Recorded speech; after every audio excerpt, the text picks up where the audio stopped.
বিশুদ্ধ আমল বলতে গেলে এই বিশুদ্ধ আমলকে নষ্ট করে মূলত বেদাত। তা আমার আগের বক্তা আফজাল সাহেব তো বললেন বেদাতের ব্যাপারে, তাই না? এখানে একটা জিনিস আপনাদের কাছে বলি, সেটা হলো বেদাতের কোয়ালিটি আছে। কি আছে? কোয়ালিটি আছে। সব বেদাতের হুকুম কিন্তু এক না, বুঝতে পারলেন? অন্তত একটা জিনিস জেনে রাখেন, বেদাত করলে মানুষ কাফেরও হয়ে যায়। কি হয়ে যায়? শুধু আমল নষ্ট হয়ে যায় না, কি হয়ে যায়? কাফের হয়ে যায় বেদাত করলে।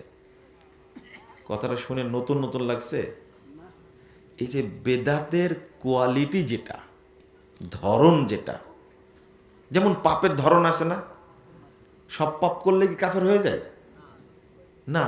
সব পাপ করলে কেউ হত্যা করা ওয়াজিব হয়ে যায়? না। পাপ সবই, কিন্তু পাপের ধরন আছে না? বেদাতেরও ঠিক ধরন আছে। শুধু এই কথাটা আমি বলবো, এই আলোচনাটা করাটা খুব জরুরি। যেমন আল্লাহ সর্বত্র বিরাজমান। আল্লাহ সর্বত্র কি বিরাজমান? কথাটা কি ঠিক? না, এটা সুন্নাহ না বেদাত? বেদাত। বেদাত।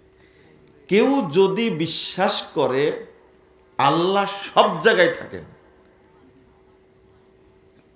কথাটা বেদাত।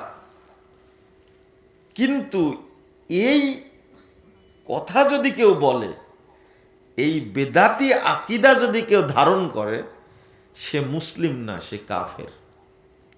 সে কি? কাফের। তাহলে বেদাত করলে মানুষ কি হয়ে যায়? কাফের হয়ে যায়। এটা একটা 1 নম্বর কোয়ালিটি। ওই যে টাইলস কিনেন না মসজিদের, এ গ্রেড বি গ্রেড আছে না? তো বেদাতের এটা হলো কি? A grade. হয়তো এবার মনে থাকবে আপনার, তাই না? হ্যাঁ। আপনি ইট 1 নম্বরটা চাচ্ছেন না 2 নম্বরটা চাচ্ছেন? তো বেদাতের যে কোয়ালিটি আছে, 1 নম্বর কোয়ালিটি হলো এই বেদাত করায়া মানুষকে শয়তান কাফের বানায় দেয়। যারা এই বিশ্বাসটা করে, তাদের আকীদা কি সঠিক না বেঠিক? হ্যাঁ, তাহলে আকীদাও চলে আসলো এখানে। এখানে আকীদাও চলে আসলো। কেউ যদি বিশ্বাস করে আল্লাহ নিরাকার, আল্লাহ নিরাকার সত্তা, সত্তা শব্দের অর্থই হলো অস্তিত্ব। তো নিরাকার সত্তা ভাষাটা কি ঠিক হলো? হ্যাঁ, আবার শিক্ষিত মানুষ বুঝবেন তো, আল্লাহ নিরাকার সত্তা কথাটার মধ্যেই ভুল আছে। সত্তা শব্দের অর্থই হলো কি? অস্তিত্ব। তো নিরাকার হয় কি করে?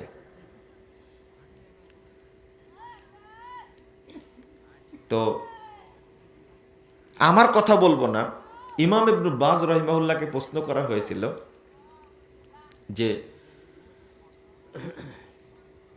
মাইয়া আতিকুদু আন্নাল্লাহা ফি কুল্লি মাকান হাল ইউসাল্লা খালফা, যে বিশ্বাস করে আল্লাহ সর্বত্র বিরাজমান, তার পিছনে কি নামাজ পড়া যাবে?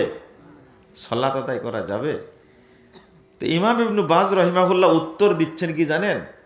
মাইয়া আতাকিদু আন্নাল্লাহা ফি কুল্লি মাকান ফাহুয়া দাল্লুন মুযিল্লুন কাফিরুন। বুঝেন না কথা? এবারটা ফাহুয়া দাল্লুন মুযিল্লুন কাফিরুন। সে পথভ্রষ্ট, সে মানুষকে পথভ্রষ্ট করে, সে কাফের। কথাটা আমার না, কিন্তু আপনাদের অভ্যাস হলো এদের পিছনে আপনারা নামাজও পড়েন। পড়েন না? পড়েন। আমি নাটোর শহরে একটা মসজিদে সালাত পড়তে গেলাম মাগরিবে। তো আমি জামাত হচ্ছে, তো ওযু করতে গিয়ে আমি একটু দেরি করে ফেললাম, বুঝছেন? দেরি করে তারপরে যখন জামাত হয়ে গেল তখন আমি সালাত শুরু করলাম।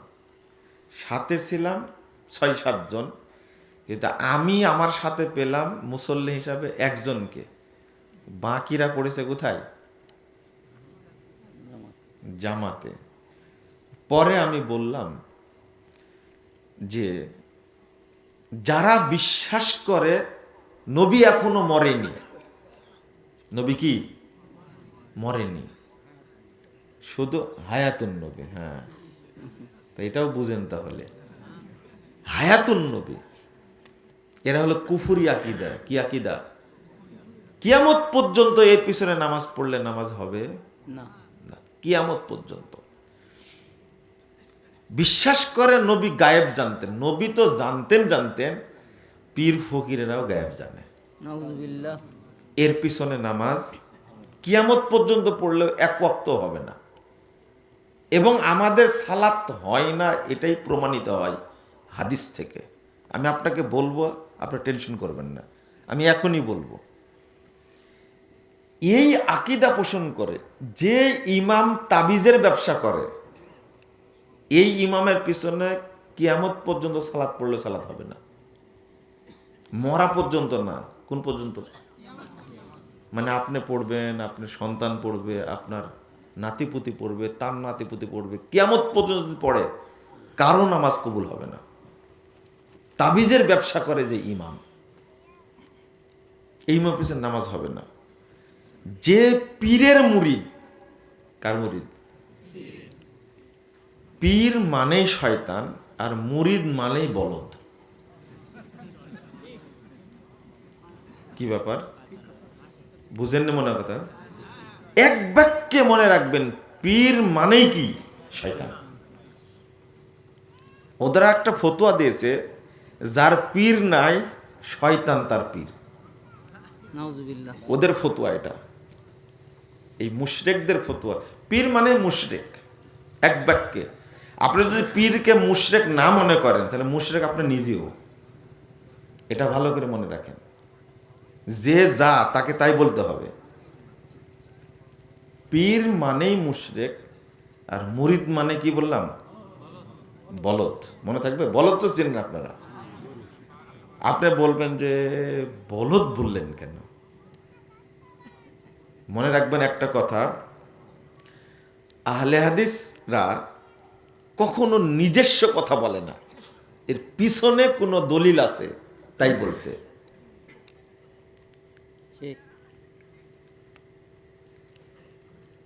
আব্দুল্লাহ ইবনে মুতাজ রাদিয়াল্লাহু আনহু বিখ্যাত তাবেঈ, তিনি বলছেন লা ফারকা বাইনা বাহিমাতিন তুকাদু ওয়া ইনসানিন ইউকাল্লিদু। হলো এটা দলিল পেলেন আপনারা? বলছে যে এই বলদ আর মুকাল্লিদের মধ্যে কোনো পার্থক্য নেই। তাহলে মুরিদ মানে কি? বলদ। বলদ ধরে আপনারা মনে রাখতে পারবেন না, বুঝতে পারছি। ব্রেন দুর্বল হয়ে গেছে এখনই আপনাদের, বুঝতে পারছি। ব্রেন দুর্বল হয়ে গেছে, রাত বেশি হয়ে গেছে, এখন আপনারা পালাবেন, তাই না? তাহলে আপনি যদি তার পিছনে সালাত আদায় করেন কিয়ামত পর্যন্ত কবুল হবে না। আপনি যে সালাত পড়েন যেখানে সেখানে, এটা কোনোদিন খেয়াল করেছেন? এখন একটা দলিল আপনার সামনে বলবো। আল্লাহ বলছেন ওয়ারকাউ মার রাকিন, রুকুকারীদের সাথে রুকু করো। তা নামাজ পড়ছে, পড়বো না? যুক্তি আছে না? এটা দলিল তো। নামাজ পড়ছে, নামাজ পড়বো তার সাথে, আপনি নিষেধ করেন কেন? তাহলে এই হাদিস দ্বারা প্রমাণ হলো যে কাদিয়ানীদের জামাতেও পড়া যাবে, তাই না? কেন? ওয়ারকাউ মার রাকিন, এটাই হলো মানহাজ, এটাই হলো মানহাজ, এটাই হলো মানহাজ। ওয়ারকাউ মার রাকিন এই আয়াতটা কি আপনার উপরে নাজিল হয়েছে? কার উপরে? আপনার বাপের উপরে? আপনার খতিবের উপরে? কথা বলেন, রাগ করছেন? অনেক সম্মান দিয়ে কথা বলছি, তাই মনে করেন না যে আলোচনার সময় কিছু বলবো না আপনাকে। আমি এখন আলোচক, আপনাকে বুঝতে হবে। বলেন ইনশাল্লাহ। রাগ করবেন, রাগ করলে পরে করেন, কিন্তু আমি একটা জিনিস বুঝাতে চাচ্ছি, আপনাকে বুঝতে হবে। কি বলছিলাম বলেন তো? হ্যাঁ, মানহাজ। হ্যাঁ, তাহলে এই আয়াতটা আপনার খতিবের উপরে নাজিল হয়নি, কিন্তু আপনার উপরেও হয়নি, আপনার দাদার উপরেও হয়নি, হয়েছে কার উপরে? মুহাম্মদ সাল্লাল্লাহু আলাইহি সাল্লামের উপরে। আর প্রথম আয়াতটা আমল করেছেন কারা? সাহাবীরা। বলেন, উত্তর দেন, সাহাবীরা না? তাহলে এখন এর নাম মানহাজ। এই আয়াত দ্বারা আল্লাহ রাসূল কি বুঝিয়েছেন, সাহাবা কেরাম কি বুঝেছেন? খোলেন। কুনু মাআল মুমিনিন ওয়ারকাউ মাআল মুমিনিন। যারা মুমিন তোমরা তাদের সাথে রুকু করো। রুকু করলেই রুকু করতে হবে এটা না, যারা মুমিন তাদের সাথে রুকু করো। কাদিয়ানি রেখে মুমিন কি? কাফের। বলেন কি? কাফের। আমার নবী মোহাম্মদ সাল্লাল্লাহু আলাইহি সাল্লাম আপনার নবী মোহাম্মদ সাল্লাল্লাহু আলাইহি সাল্লামকে শেষ নবী মনে করে না, এরা কাফের। তাহলে এদের পিছনে নামাজ হবে না, এরা মুমিন না। শিয়াদের পিছনে সালাত হবে? শিয়ারা নামাজ পড়ে না, কেন নামাজ হবে না তাহলে? ওয়ারকাউ মার রাকিন, লাগাম দলিলে জায়গায় ওয়ারকাউ মার রাকিন। ইহুদিরাও নামাজ পড়ে, ওদের পিছনে নামাজ হবে না, কেন হবে না? দলিল লাগায় দেন না ওখানে, ওয়ারকাউ মার রাকিন, রুকুকারীদের সাথে কি রুকু করো। তাহলে আয়াতটা আপনি যেভাবে বুঝেছেন, এই বুঝাটাই উল্টা হয়েছে, এইভাবে বুঝা যাবে না। আল্লাহ বললেন, বুঝালেন যে যারা মুমিন তাদের সাথে সালাত আদায় করো, কিন্তু আপনি অনুবাদ করলেন কি, যারা রুকু করে তাদের সাথে রুকু করো। অনুবাদ ভুল, 100 বার ভুল। এ অনুবাদ করা যাবে না, এর নাম হলো মানহাজ। আরো দু একটা উদাহরণ দেব, আপনি বুঝবেন ইনশাল্লাহ। তো এই অবস্থার কারণে আমরা সালাত পড়ি, কিন্তু এই সালাত কোনো উপকার দেয় না, কবুল হয় না। রাসূল সাল্লাল্লাহু আলাইহি সাল্লাম বলছেন, শোনো, ইন্নার রাজুলা লা ইউসাল্লি,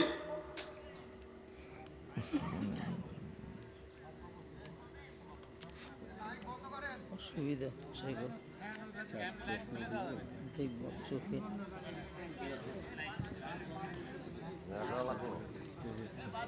তুলে দেন কারি সাহেব, তুলে দেন। তুলে দেবো। এটা নিচে আছে, নিচে আছে, নিচে আছে। দেখতে পাচ্ছেন, দেখতে পাচ্ছেন। চশমা দিলে পোকা পড়বে চোখ। দাঁড়ান দাঁড়ান দাঁড়ান দাঁড়ান। আচ্ছা, ফ্যান দিলে চোখে পড়ছে না। দাও তো দাও তো। এই যে দাঁড়ান। হ্যাঁ দাঁড়ান দাঁড়ান। আমি তো দেখতে পাচ্ছি রে ভাই। না না না, হবে একটু দাঁড়ান। না এই যে হ্যাঁ বাস। স্যার একটু চশমা উঠে গেছে উঠে গেছে। দিলে পড়বে না স্যার।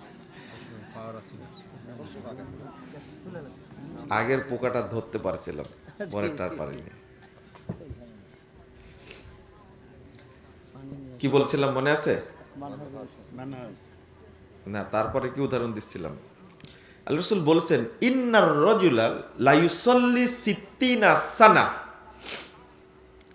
আমার উম্মতের কেউ সালাত আদায় করবে 60 বছর যাবত। কত বছর? 60 বছর যাবত সালাত আদায় করবে। মা তুকবালু লাহু সালাতুন, কিন্তু তার কোনো সালাত কবুল হবে না, এক রাকাতও কবুল হবে না। বলেন নাউজুবিল্লাহ। নাউজুবিল্লাহ। এই তো সালাত কবুল হয় না বলেই তো, সালাত কবুল হয় না বলেই তো আপনাদের আজকের এই অবস্থা। আকীদায় দুর্বলতা, আকীদা নষ্ট, আকীদা নষ্ট। আর এমন জায়গায় সালাত আদায় করেন যে ইমাম নিজেই মুশরিক। কি নিজেই কি মুশরিক? ওর সালাতই তো হয় না, আপনারটা হবে কি করে? আমরা এই জিনিসটা উপলব্ধি করি না। আমি এতক্ষণ বুঝালাম যে বিশুদ্ধ আকীদা পোষণ করা কত জরুরি। খেয়াল করেছেন আপনারা? কত জরুরি। আর একটা হাদিস, 30,992 নম্বর হাদিস, ইয়াতি আলান নাসে জামান, মানুষের সামনে একটা সময় আসবে, একটা যুগ আসবে, ইয়াস্তামিউন ওয়া ইয়াসাল্লুনা ফিল মাসাজিদ, মানুষ দলে দলে মসজিদে যাবে, সালাত আদায় করবে, সব মসজিদ মুসল্লি দ্বারা পূর্ণ থাকবে, ওয়ালাইসা ফীহি মুমিন, কিন্তু কোন মসজিদে একজনও ইমানদার পাওয়া যাবে না। এরা কারা? এমন একটা যুগ আসবে, যেই যুগ তুমি যদি পাও, দেখতে পাবা মসজিদগুলো মুসল্লি দ্বারা পূর্ণ আছে, সবাই সালাত আদায় করছে। আপনি জুমার দিনে খেয়াল করবেন, আপনার গ্রামের মসজিদে মুসল্লি ধরে না, বাংলাদেশ সব জায়গায়। কিন্তু ভাষাটা কি? ওয়ালাইসা ফীহি মুমিন, কোন মসজিদে একজনও ইমানদার পাবে না। আচ্ছা, এই হাদিসটা শোনার পরে আপনার ভয় লাগে না? ভয় লাগে না, তাই না? লাগে না, লাগে না। রাসূল সাল্লাল্লাহু আলাইহি ওয়াসাল্লাম বলছেন, আরেকটা হাদিস, 387 নম্বর হাদিস, তারপরে নাওসাতের মধ্যে এসেছে, রুব্বা মুসাল্লিন লা খলাকা লাহু ইনদাল্লাহি আযজা ওয়া জাল, বহু মুসল্লি সালাত আদায় করে কিন্তু আল্লাহর কাছে তার কোনো নেকি নাই, জিরো। কি? সালাত যে বাতিল হয়ে যায়, এটা কি বিশ্বাস করলে? বাতিল। আল্লাহ রাসূল বলছেন, রুব্বা মুসাল্লিন লা খায়রা ফীহি, বহু মুসল্লি সালাত আদায় করে কিন্তু সেই সালাতে কোনো নেকি নেই। 410 নম্বর হাদিস, তিউরিয়াত, ইমাম সদরুদ্দিন রাহিমাহুল্লাহ তিনি হাদিসটা নিয়ে আসছেন সহিহ সনদে। রাসূল সাল্লাল্লাহু আলাইহি ওয়াসাল্লাম বলছেন, আউয়ালু মা ইউসআলুল আবদু ইউহাসাবু বিহি সলাতু, কিয়ামতের মাঠে বান্দাকে জিজ্ঞেস করা হবে প্রথম সালাতের ব্যাপারে, হিসাব নেওয়া হবে তার সালাতের। এই হাদিস কিন্তু বেনামাজির হাদিস না, এই হাদিস কিন্তু বেনামাজির হাদিস না। আপনি কি বুঝতে পারছেন কার হাদিস এটা? নামাজি। নামাজি ব্যক্তি সম্পর্কে বলা হয়েছে। ফাইন কুবিলা মিনহু কুবিলা সাইরু আমালি, যদি সালাত কবুল করা হয়, আল্লাহ যদি সালাত কবুল করে নেন, তাহলে অন্য অন্য যত আমল আছে আল্লাহ অটো কবুল করবেন, অটো কবুল করবেন। ওয়াইন রুদ্দাত, সালাত যদি বাতিল হয়, ওয়াইন রুদ্দাত, সালাত যদি বাতিল করে দেওয়া হয়, রুদ্দা আলাইহি সাইরু আমালি, জীবনে যত আমল করেছে সব আমল বাতিল করে দেওয়া হবে, তার উপরে নিক্ষেপ করা হবে। আস্তাগফিরুল্লাহ। আমি আরো হাদিস আছে, আমি এই কয়েকটা হাদিস উল্লেখ করে বুঝাতে চাইলাম। সালাত পড়েন, কবুল না হওয়ার 1 নম্বর কারণ হলো আপনি বেঈমান। কি? বেঈমান আপনি, আপনার ঈমান নাই। এই জন্য সালাত আপনি 70 বছর কেন নয়, 70,000 বছর পড়লেও কবুল হবে না, বাতিল হয়ে যাবে, শুধু আকীদার কারণে। আকীদা বলছি কেন? বাংলাদেশের অধিকাংশ মানুষই মাজার পূজারী, তাই না? পীর পূজারী, কবর পূজারী, মাছের পূজা করে, কচ্ছপের পূজা করে, গাছের পূজা করে, মাছের পূজা করে। এরা কি মুমিন না মুশরিক? আমি বললে কষ্ট পাবেন, আল্লাহর ভাষায় শুনেন। আল্লাহ বলছেন, ওয়ামা ইউমিনু আকসারুহুম বিল্লাহ ইল্লা ওয়া হুম মুশরিকুন। সূরা ইউসুফ 106 নম্বর আয়াত। আল্লাহর প্রতি ঈমান আনা সত্ত্বেও কি মুশরিক? কে বললেন? আল্লাহ বললেন। বিশেষ করে আকীদার কারণে অধিকাংশ মানুষই কি মুশরিক। আমরা সমস্যায় পড়েছি যে এই বিষয়টা মানুষকে বোঝাতে পারি না, আর আপনারা বুঝতে চান না। কারণ কি? কারণ হলো যে আপনার দাবি হলো, আরে আমি হজ করে আসি, আমি মুশরিক। আপনার দাবি হলো আমি তাহাজ্জুদ পড়ি, আমি কি মুশরিক? আমি মসজিদের মুতাল্লি, মসজিদের সভাপতি, 5 ওয়াক্ত নামাজ পড়ি, আমি কি মুশরিক? বুঝেন মনে হয় কথাটা? বুঝছেন কি? এটা হলো আপনার প্রশ্ন, কিন্তু আপনার জানা নাই যে ঈমানটা, তাওহীদকে যাচাইয়ের জন্য হজ কাজে লাগে না, সিয়াম কাজে লাগে না, উমরা কাজে লাগে না। কারণ বহু মানুষ আমল করার পরেও মুশরিক, শুধু আকীদার কারণে। যেমন আপনাকে উদাহরণ দিয়েই বুঝাই। যেমন আব্দুল মুত্তালেব নামটা খারাপ না ভালো? ভালো। আব্দুল মুত্তালেব ছিল কাবা ঘরের মুতাল্লি। কাজটা ভালো না খারাপ? ভালো। আব্দুল মুত্তালেব কাবা ঘর সবসময় তওয়াফ করতেন। কাজটা ভালো না খারাপ? প্রতি বছর হজ করতেন, প্রায় উমরা করতেন। ভালো না খারাপ? আব্দুল মুত্তালেব আব্রাহাকে গিয়ে বলল, যখন আব্রাহা কাবা ধ্বংস করতে আসলো, তখন এসে আব্রাহার লোকেরা আব্দুল মুত্তালেবের উটগুলো চুরি করে নিয়ে গেছিল। তো আব্রাহাকে গিয়ে বলছেন যে তোমার লোকেরা আমার উটগুলো চুরি করে নিয়ে আসছে, উটগুলো দিয়ে দাও। তখন আব্রাহা বলছে যে তুমি না কাবার মুতাল্লি, তুমি না মক্কার নেতা, প্রভাবশালী নেতা তুমি। আমি আসছি কাবা ভাঙতে, আর তুমি আসছো উট নিতে। ঠিক আছে না? তা আব্দুল মুত্তালেব কি বলেছিল?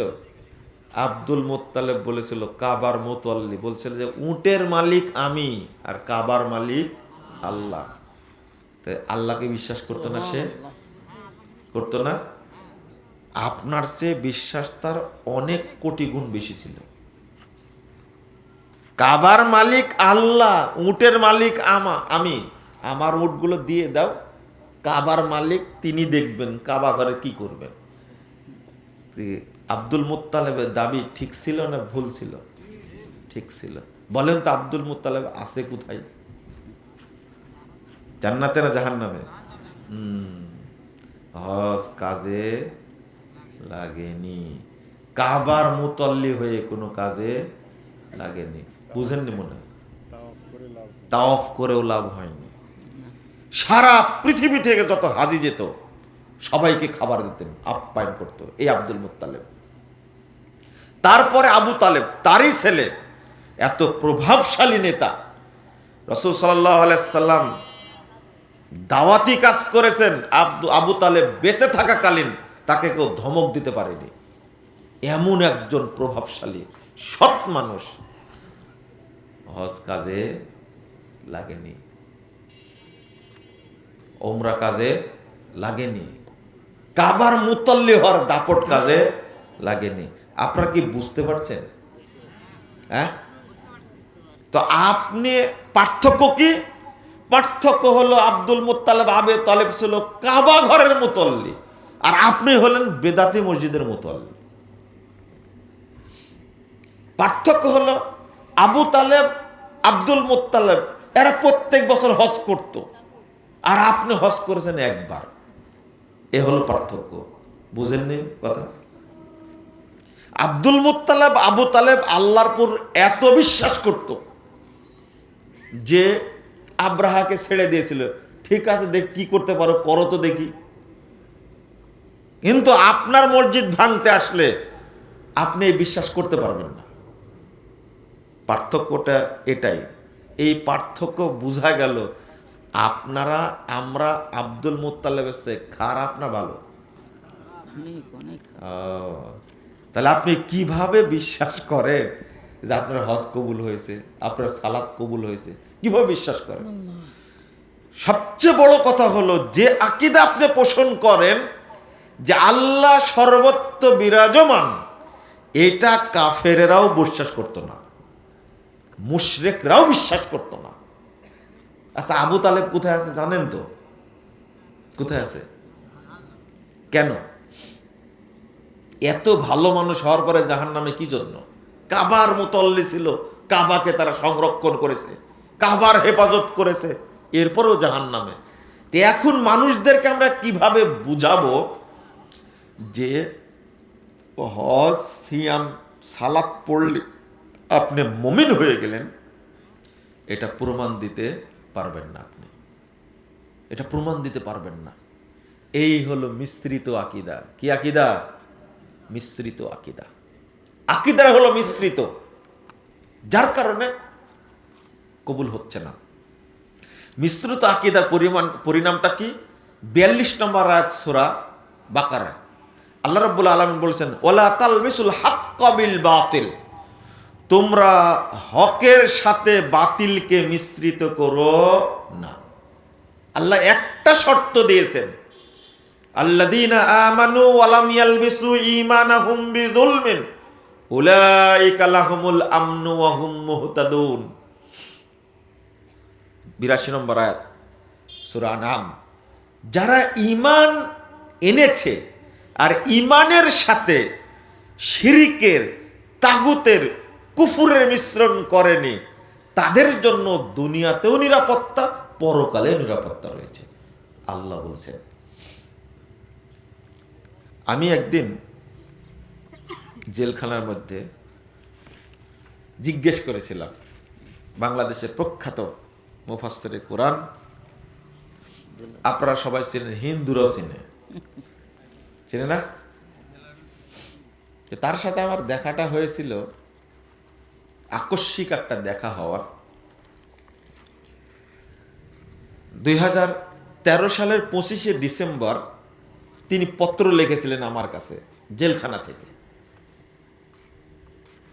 তো পত্রটা পেয়েছিলাম, আমার একটা লেখা বই আছে, জাল হাদিসের কবলে রাসূল সাল্লাল্লাহু আলাইহি ওয়াসাল্লামের সালাত, জি এই বইটা।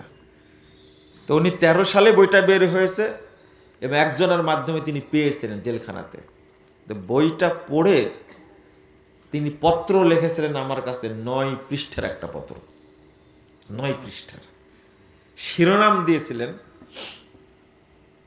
ভুল সংশোধনে সফলতা আছে, ব্যর্থতা নেই, লজ্জারও কিছু নেই। সুবহানাল্লাহ। আচ্ছা, এই শিরোনাম আলেমরা দিতে পারে? বলেন তো দেখি। আপনার মসজিদের ইমাম বুগদাদি কায়দা পাস, এও বলতে পারবে না এটা, এই শিরোনামটা। না কারণ ও বলবে, আমি 56 বছর যাবত ইমামতি করি, আমি কি ভুল বলি? আর আপনিও বলেন যে আমাদের ইমাম যা জানে মক্কার ইমামও জানে না, তাই আপনি জাহেল যে একজন। অথচ তার ডিগ্রি কি?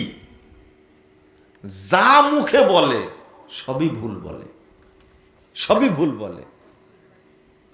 আরে আপনাকে কি বলবো, এত বড় মাপের পরিচিত একজন আলেম, সারা পৃথিবীতে পরিচিত,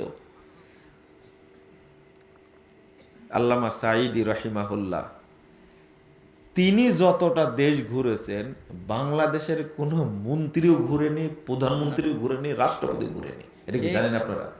ঠিক।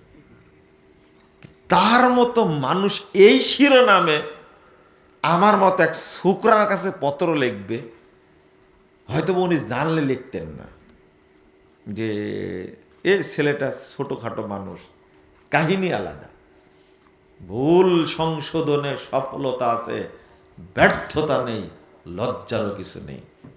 আপনি যদি এই শিরোনামটা আপনি যদি ধারণ করতে পারেন তাহলে সফল, আর ধারণ যদি না করতে পারেন আপনি ব্যর্থ।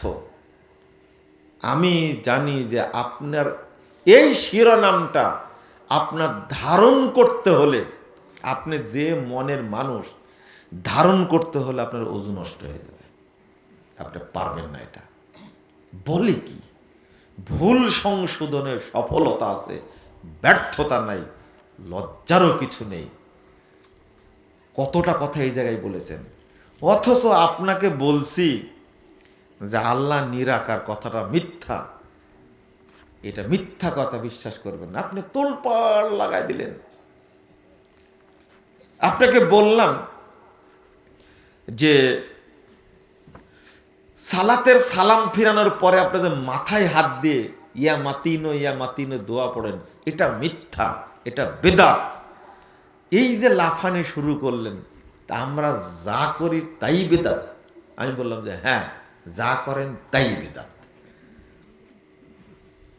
দলিল যার নাই সেটাই তো বেদাত, সেটাই তো শয়তানের আমল, সেটাই তো বাতিল। আপনি কথা বুঝেননি?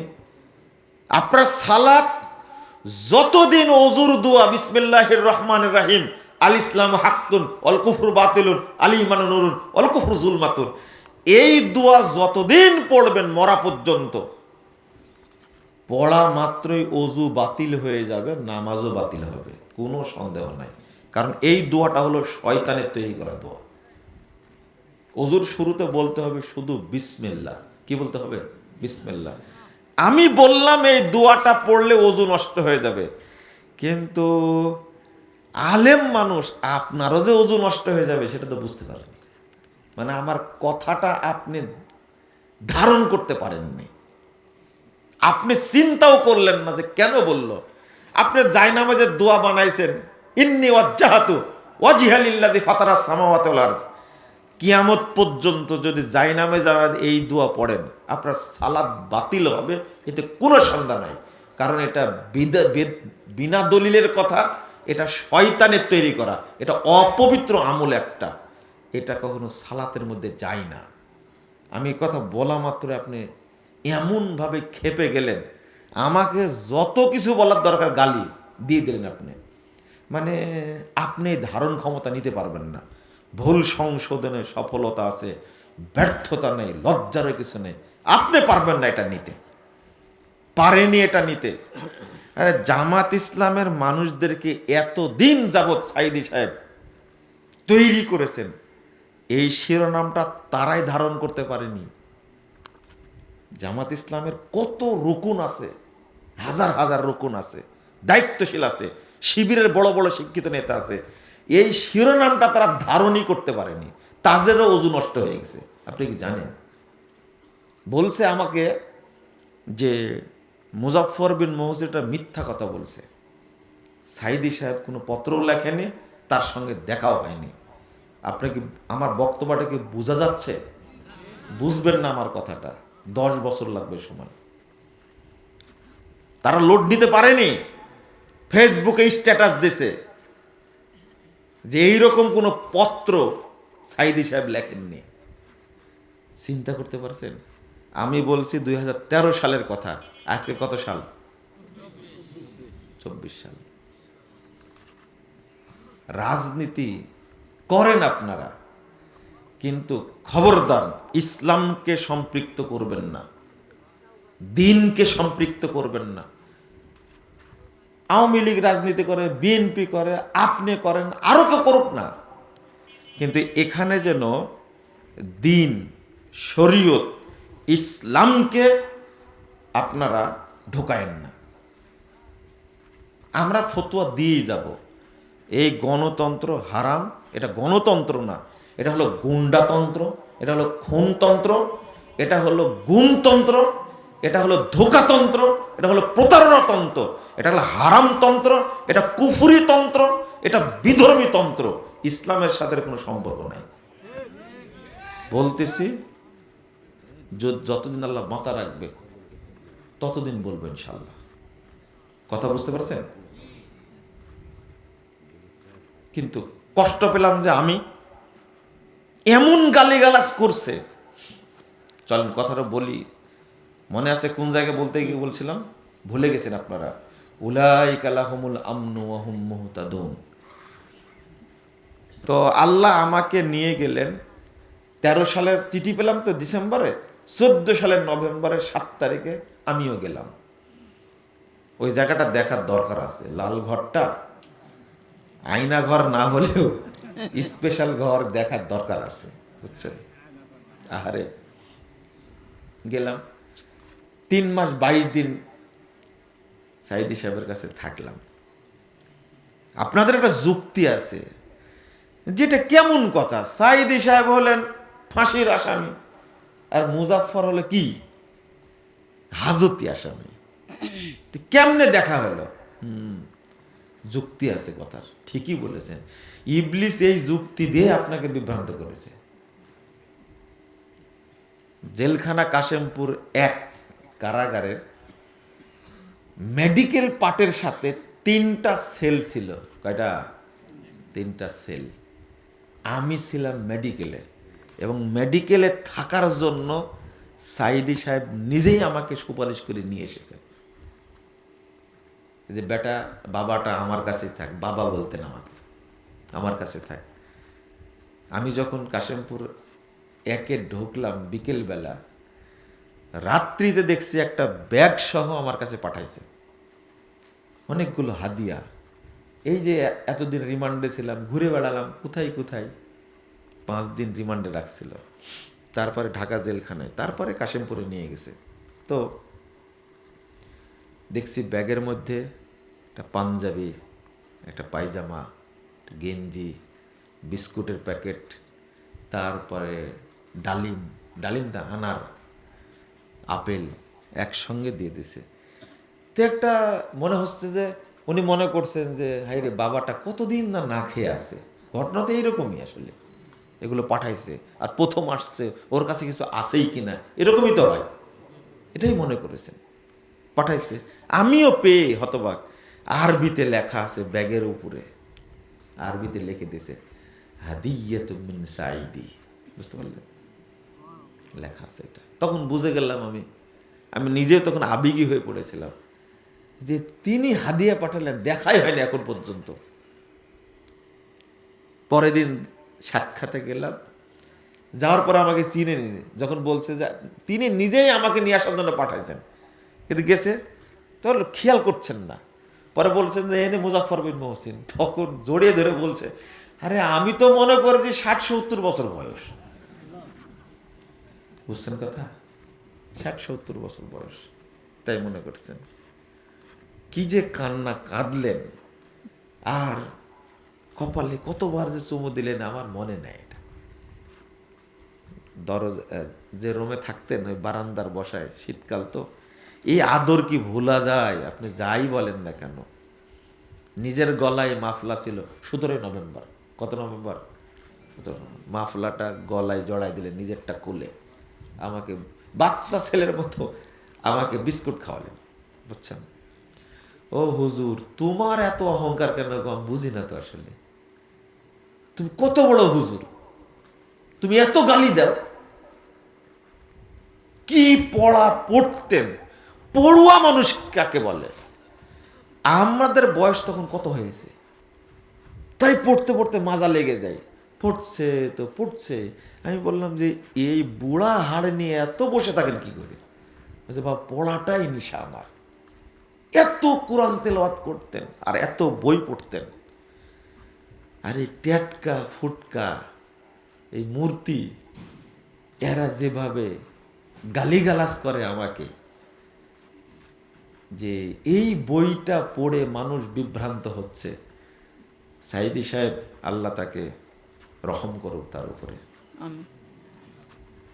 আমি আশ্চর্য হই, এই বইটা 3 বার পড়ে আমার কাছে পত্র লিখেছেন।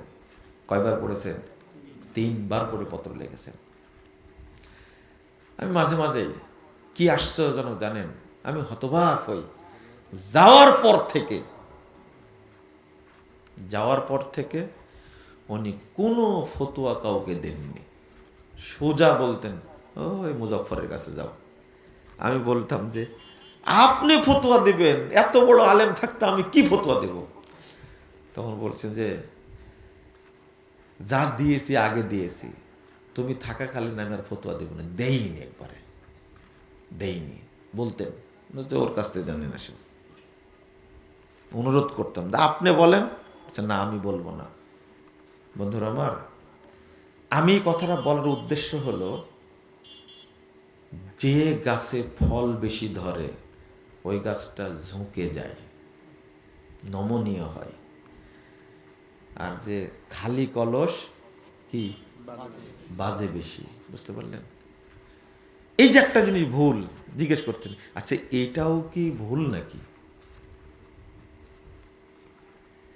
আপনি কোনোদিন জিজ্ঞেস করেছেন? বা আপনার ভুল হতে পারে এটা কোনোদিন চিন্তা করেছেন আপনি? কোনোদিন চিন্তা করেননি আপনি। আপনি যে জিবরিলের চেয়ে বড় আলেম, আপনার ভাব দেখে মনে হয় নবীরা কি জানতো। আমার যতগুলো ডিগ্রি, নবীর তো কোনো ডিগ্রি ছিল না। নবীর চেয়ে বড় আলেম, নাউজুবিল্লাহ, আস্তাগফিরুল্লাহ। এরকম ভাব কেন আপনার? এত ভাব কেন আপনার? সি, এটা তো আলেমের জন্য লজ্জাজনক। এটা একটা, আপনি অহংকার করবেন কেন? ভুল হতে পারে না মানুষের? না, এই সমস্ত আলেমদের ভুল হয় না। যারা সারাদিন শিরিক বিদআত নিয়ে পড়ে আছে, বসে আছে, তাদের ভুল হয় না। আল্লাহ এদেরকে হেদায়েত দান করুন। বলেন আমিন। না আমিনও বলবেন না আপনারা? হেদায়েত দিলে কোনো সমস্যা আছে? আল্লাহ এদেরকে হেদায়েত দান করুন, আমিন ইয়া রাব্বাল আলামিন। শোনেন, তিনি মাঝে মাঝে বলতেন, বাবা দোয়া করো আমার জন্য, আল্লাহ যেন আমার 2 রাকাত সালাত কবুল করেন। কয় রাকাত? আচ্ছা, কেন এটা বলতে? অন্য আমলের কথা বলতাম না, আমি উল্টা বলতাম, আমি আপনার জন্য দোয়া করি আল্লাহ সব আমলই কবুল করুন। বুঝলেন কথা? না না না, এত বড় দোয়া করতে হবে না, 2 রাকাত কবুল হলে কাজে লাগবে। এই যে সালাত কবুল হয়ে গেলে যে অটো অন্য সব আমল কবুল হবে, এটা ওনার মাথায় ছিল, আপনার মাথায় নাই, ঢোকেনি। আপনার মাথায় ঢোকেনি। এটা শুধু একটাই দোয়া আছে। কোনোদিন বলেননি আমাকে যে আল্লাহ যেন আমাকে সুস্থ রাখে, এই দোয়া করে কোনোদিন বলেননি। শুধু একটা দোয়া চাইতেন যে আল্লাহ যেন আমার 2 রাকাত সালাত কবুল করেন। আমরা বুঝি না এটা, কিন্তু তিনি ঠিকই বুঝতেন। আর আমরা সালাতের ব্যাপারে খুবই উদাসীন, খুবই উদাসীন, খুবই উদাসীন। আমি যে কথাগুলো বলতে চেয়েছিলাম ওই জায়গায়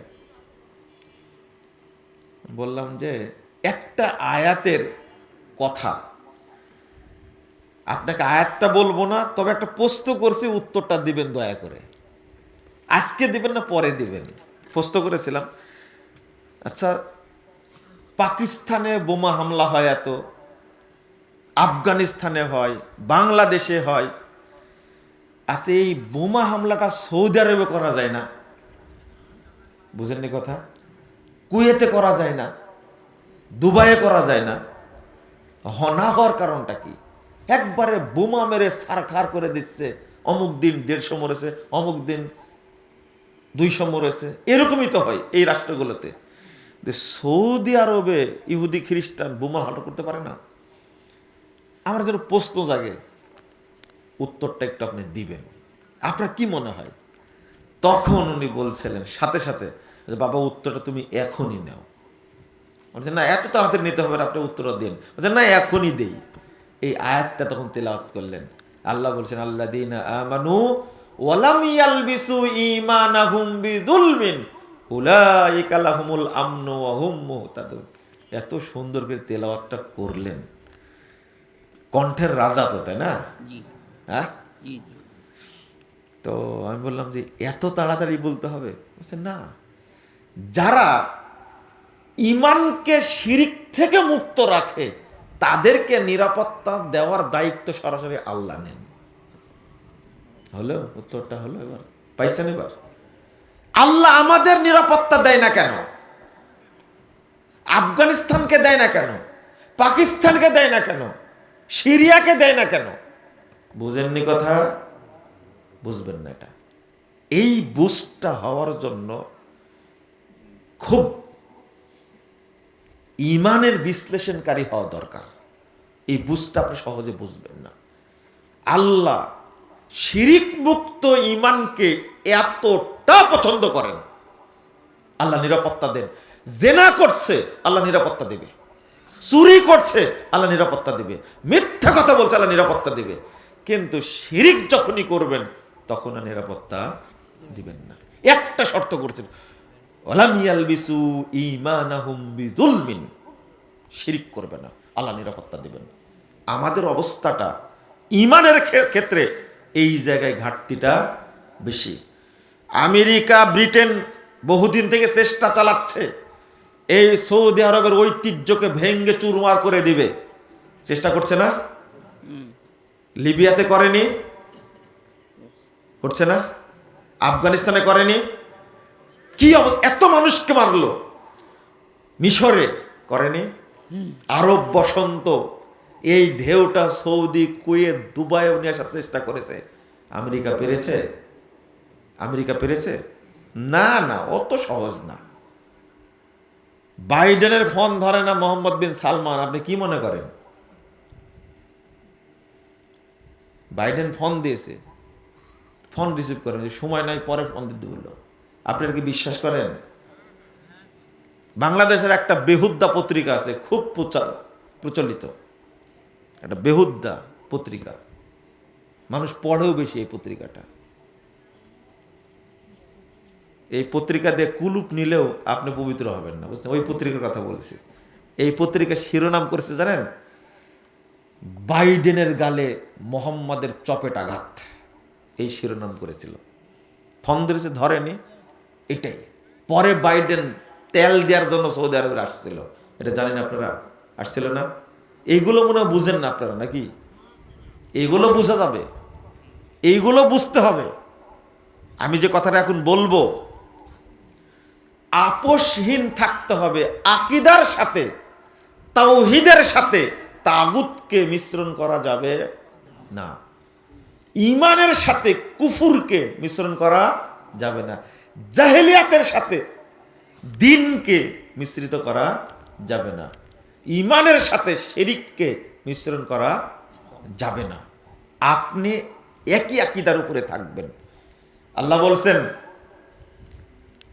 ওয়াইন্না কাসীরাম মিনান নাস বিলিকাই রাব্বিহিম লাকাফিরুন, সূরা রোম ৮ নম্বর আয়াত। অধিকাংশ মানুষ, আল্লাহ বলছেন অধিকাংশ মানুষ রবের সঙ্গে সাক্ষাৎ করবে কাফের হয়ে। কি হয়ে? কেন? আল্লাযীনা আমানু বিল বাতিল ওয়া কাফারু বিল্লাহ উলাইকা হুমুল খাসিরুন, সূরা আনকাবুত 52 নম্বর আয়াত। আল্লাহ বলছেন, যারা বাতিল জিনিসের প্রতি ঈমান আনবে, কুফরি করবে, তারাই জাহান্নামে যাবে। বাতিল জিনিসের প্রতি ঈমান আনেননি আপনি? এনেছেন না?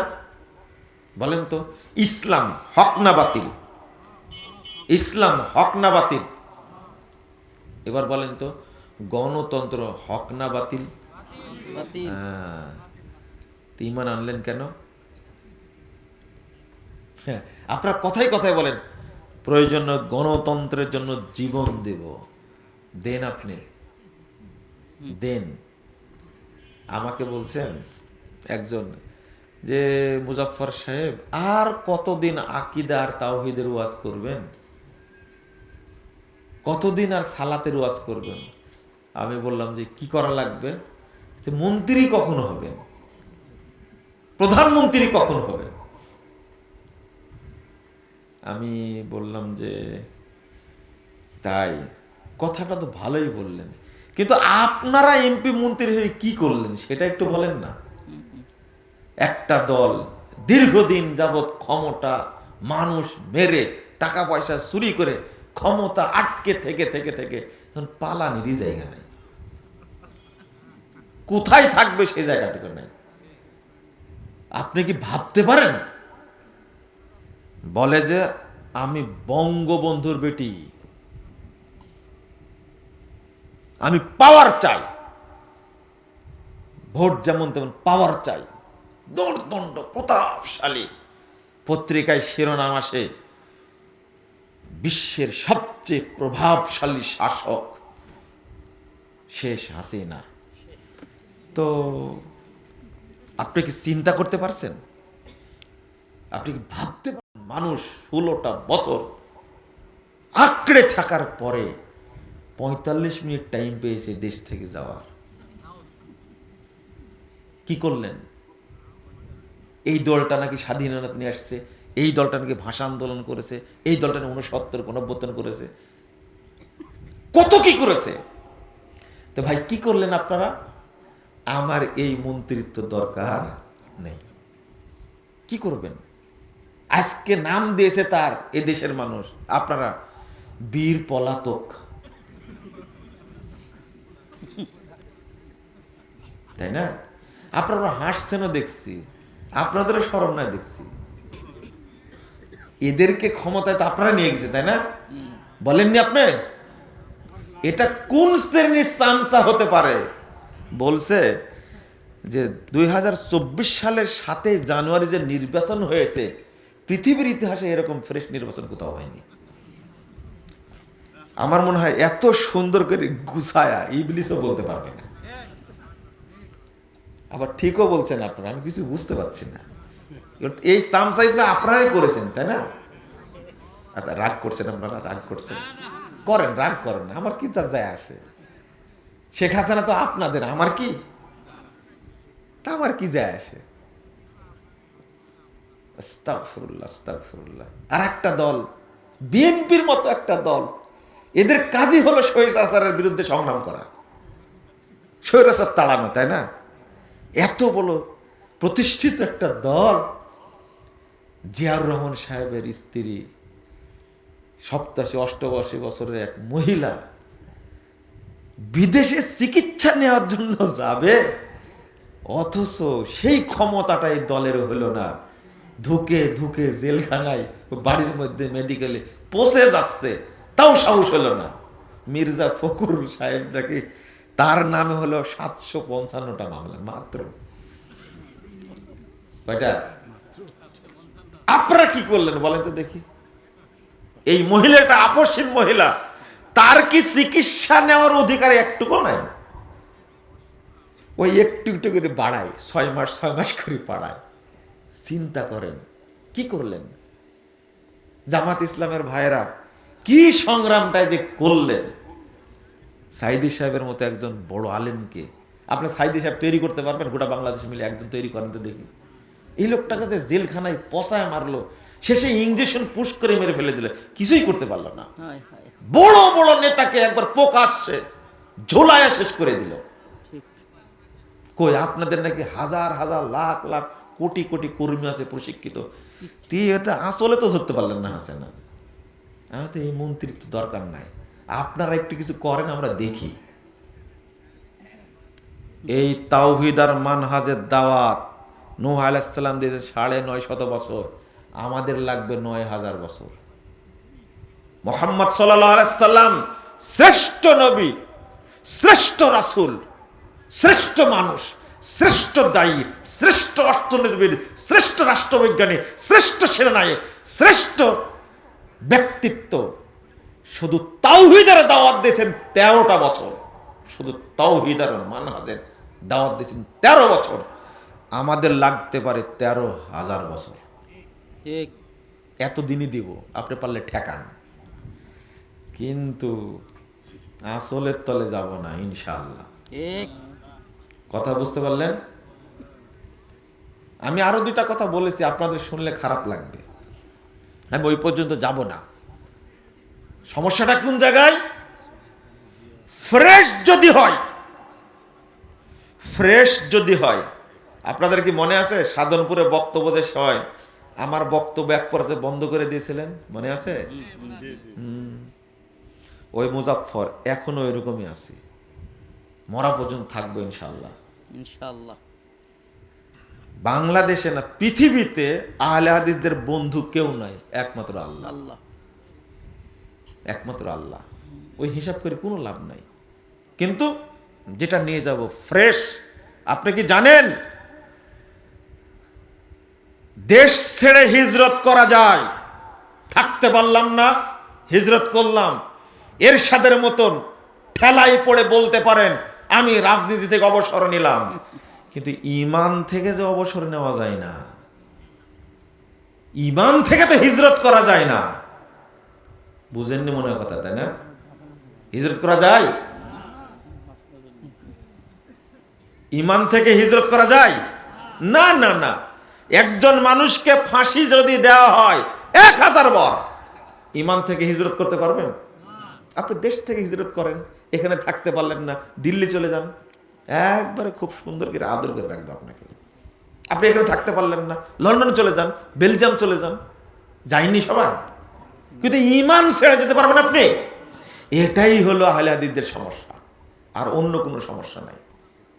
আল্লাহ রাব্বুল আলামিন বলছেন ইয়াকুলুনা নুমিনু বিবাদিন ওয়া নাকফুরু বিবাদ ওয়া ইউরিদুনা আন ইয়াত্তাখিযু বাইনা যালিকা সাবিলা।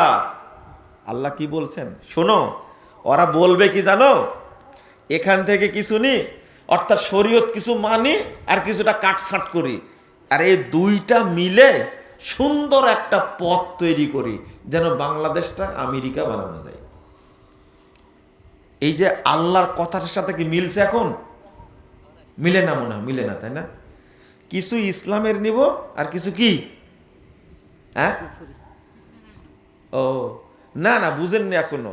মন্দিরেও যাব, মসজিদেও যাব, তাই না? মক্কাতে যাব, গির্জাতেও যাব, তাই না? দুইটাই যেন চলবে। দুইটাই কি? এক হুজুর যে সুন্দর করে গীতা পাঠ করছে মন্দিরে গিয়ে, আপনারা মনে হয় দেখেননি, তাই না? না, আপনারা খুব সাধু, কেউ ভিডিও দেখেন না, ফেসবুক কারো নেই, তাই না? সবাই সাধু। তো আপনি, আচ্ছা, আপনি একটু চিন্তা করেন, এই কাজটা আপনি পারবেন? বলেন পারবেন? পারবেন না, এটা পারবেন না। আল্লাহ বলছেন এখান থেকে কিছু নেব, এখান থেকে কিছু নেব, এদের দাবি। তবে তোমরা শুনে রাখো, উলাইকা হুমুল কাফিরুনা হাক্কা, এরাই হলো অরিজিনাল কাফের। হইল এবার? অরিজিনাল, নির্ভেজাল, তাজা টাটকা কাফের। আল্লাহ বলছেন উলাইকা হুমুল কাফিরুনা হাক্কা, ইসলামের সাথে মিশ্রণ চলবে না, কোন থিওরির মিশ্রণ চলবে না, মানলে একটাকেই মানতে হবে, অত সহজ না। আবার ক্ষমতার কথা বলেন, তাই না? আকীদার বক্তব্য দিতে গেলে আপনারা যেটা মনে করেছিলেন ওইটা না, কিন্তু আকীদা আপনারা মনে করছেন। আমরা একটা জিনিস বুঝাতে পারছি না আপনাদেরকে, কেন মিশ্রণ করা লাগবে। আপনার জায়গায় দাঁড়িয়ে থাকেন। মুহাম্মদুর রাসূলুল্লাহ সাল্লাল্লাহু আলাইহি ওয়াসাল্লাম কয়জন ছিলেন? একজন। আবু জাহালের সাথে আপোষ করেছে? তারা চেষ্টা করেনি আপোষ করানোর জন্য? বর্তমানে কয়জন আছে বাংলাদেশে সরকার? না, 21 জন, বাড়ায় 21 জন করেছে, ওটাও ভুলে গেছেন আপনারা। তো এই 1500 বছর আগের তুলনায় খুবই কম। 14 জন মিলে আল্লাহ রাসূলের কাছে গেছিল, কাফেররা মিটিং করে, আবু জাহাল, আবু লাহাব, উতবা, সাইবা মিটিং করে বলছে যাও, এই দ্বন্দ্ব করার দরকার নাই, নিজের মধ্যে যদি মেনে নেয় মোহাম্মদ তাহলে আর কোনো ফ্যাসাদ নাই। কি বললেন? তুমি যদি সম্পদ চাও, জামানা আমওয়ালানা, তাহলে আমরা আমাদের সম্পদ জমা করব, হাত্তা তাকুনা আকসারানা মালান, তাহলে তুমি আমাদের মধ্যে সবচেয়ে বড় ধনী হয়ে যাবে। আর যদি তুরিদু মালাকান, আর তুমি যদি চাও শাসক হতে, মালাকনা আলাইনা হাত্তা লা নাক্তা আমরা দুনাক, তাহলে তোমাকে আমরা রাষ্ট্রনায়ক বানাবো, মরা পর্যন্ত ওই পদে রাখবো, কোনো দিন তোমাকে সরাবো না। আর একটা বলল, আর তুমি যে চাও নেতা হতে, ওয়াইন তুরিদু শারাফা সাওয়াদনাকা আলাইনা, তুমি নেতা হতে চাইলে মরা পর্যন্ত তুমি নেতা থাকবে। কোনটা চাও? আল্লাহ রাসূল কোনটা গ্রহণ করেছিলেন? কোনটা? কোনোটাই করেননি, কিন্তু এখন আপনাকে দিতে চাইলে নিবেন না? বুঝেন, বুঝেন, ভালো করে বুঝেন।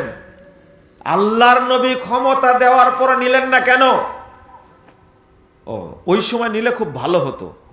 রাষ্ট্রপতি হতেন মোহাম্মদ সাল্লাল্লাহু আলাইহি সাল্লাম, আর প্রধানমন্ত্রী হতেন আবু জাহাল। খুব সুন্দর হতো না? আর ধর্মমন্ত্রী হতেন আবু বকর। চলতো না? একটা খুব সুন্দর রাষ্ট্র ব্যবস্থা হতো। কি ভালো হতো না? আর অর্থমন্ত্রী হতেন উবাই ইবনে খালফ। আর স্বরাষ্ট্রমন্ত্রী হতো কে কে? আবুল আহাব। এইরকম একটা সুন্দর রাষ্ট্র ব্যবস্থা হলে কেমন হয় বলেন না? কেমন হয়? ভালো হয় না? এই যে এই যে এই যে এই যে রাষ্ট্র ব্যবস্থা, আমাদের ধর্ম উপদেষ্টা আলেম মানুষ কিন্তু, তাই না? কিন্তু আলেম মানুষ হলেও এই বাংলাদেশের সংবিধান এখন বলছে এই সংবিধান বাতিল করতেই হবে, বলছে না? কিন্তু আমরা কতদিন থেকে বলে আসছি সংবিধান বাতিল করেন। এই সংবিধানের যে শপথের কথা বলা হয়েছে, ওই একবার শপথ করলে ইমানও যাবে, ইসলামের তো ভূত গোষ্ঠী শুদ্ধে যাবে। সংবিধান শপথ চলবে না। 2, পরের দিনই স্মৃতিসৌধে গিয়ে হাজির। কোথায় হাজির? কোথায় রেখে আসছেন ইমানটাকে বলেন তো? ইমানটা কোথায় রেখে আসছেন? কথা বলেন না কেন? পারবেন না?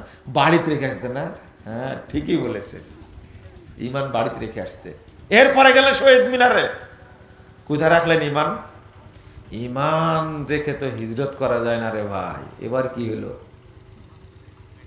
এই বাংলাদেশ সংবিধানের মধ্যে কত নোংরা মিথ্যা ইমান চলে যাবে সেই কথা আছে। আপনি শপথ করেন আমি এই সংবিধানের স্বার্থ সংরক্ষণ করতে প্রতিজ্ঞাবদ্ধ, আর নামাজ দরকার হবে না, ওই গেছে। এই কথা বলা মাত্রই গেছে। এই জন্য কখনো আপোষ করে ইসলাম চলে না, চলবে না। ওই ইহুদি খ্রিস্টানরা প্রকৃত কাফের না। আল্লাহ বলছেন, আপনারা তো বুঝবেন না, যে বেনামাজি সে বেশি খারাপ না একটা বিধর্মী বেশি খারাপ? বলেন তো। বেনামাজি বেশি খারাপ কেন বলেন তো? পারবেন না আপনি বলতে। কেন বেনামাজি বেশি খারাপ বলেন? বলতে পারবেন না। বিধর্মীকে হত্যা করা আমার উপরে কি ওয়াজিব? বিধর্মী কি মুরতাদ? না। কিন্তু এই 2 পায়া জানোয়ারটা হলো মুরতাদ, ওকে হত্যা করা ফরজ। মুসলিম শাসক তাকে হত্যা করবে, বেনামাজি।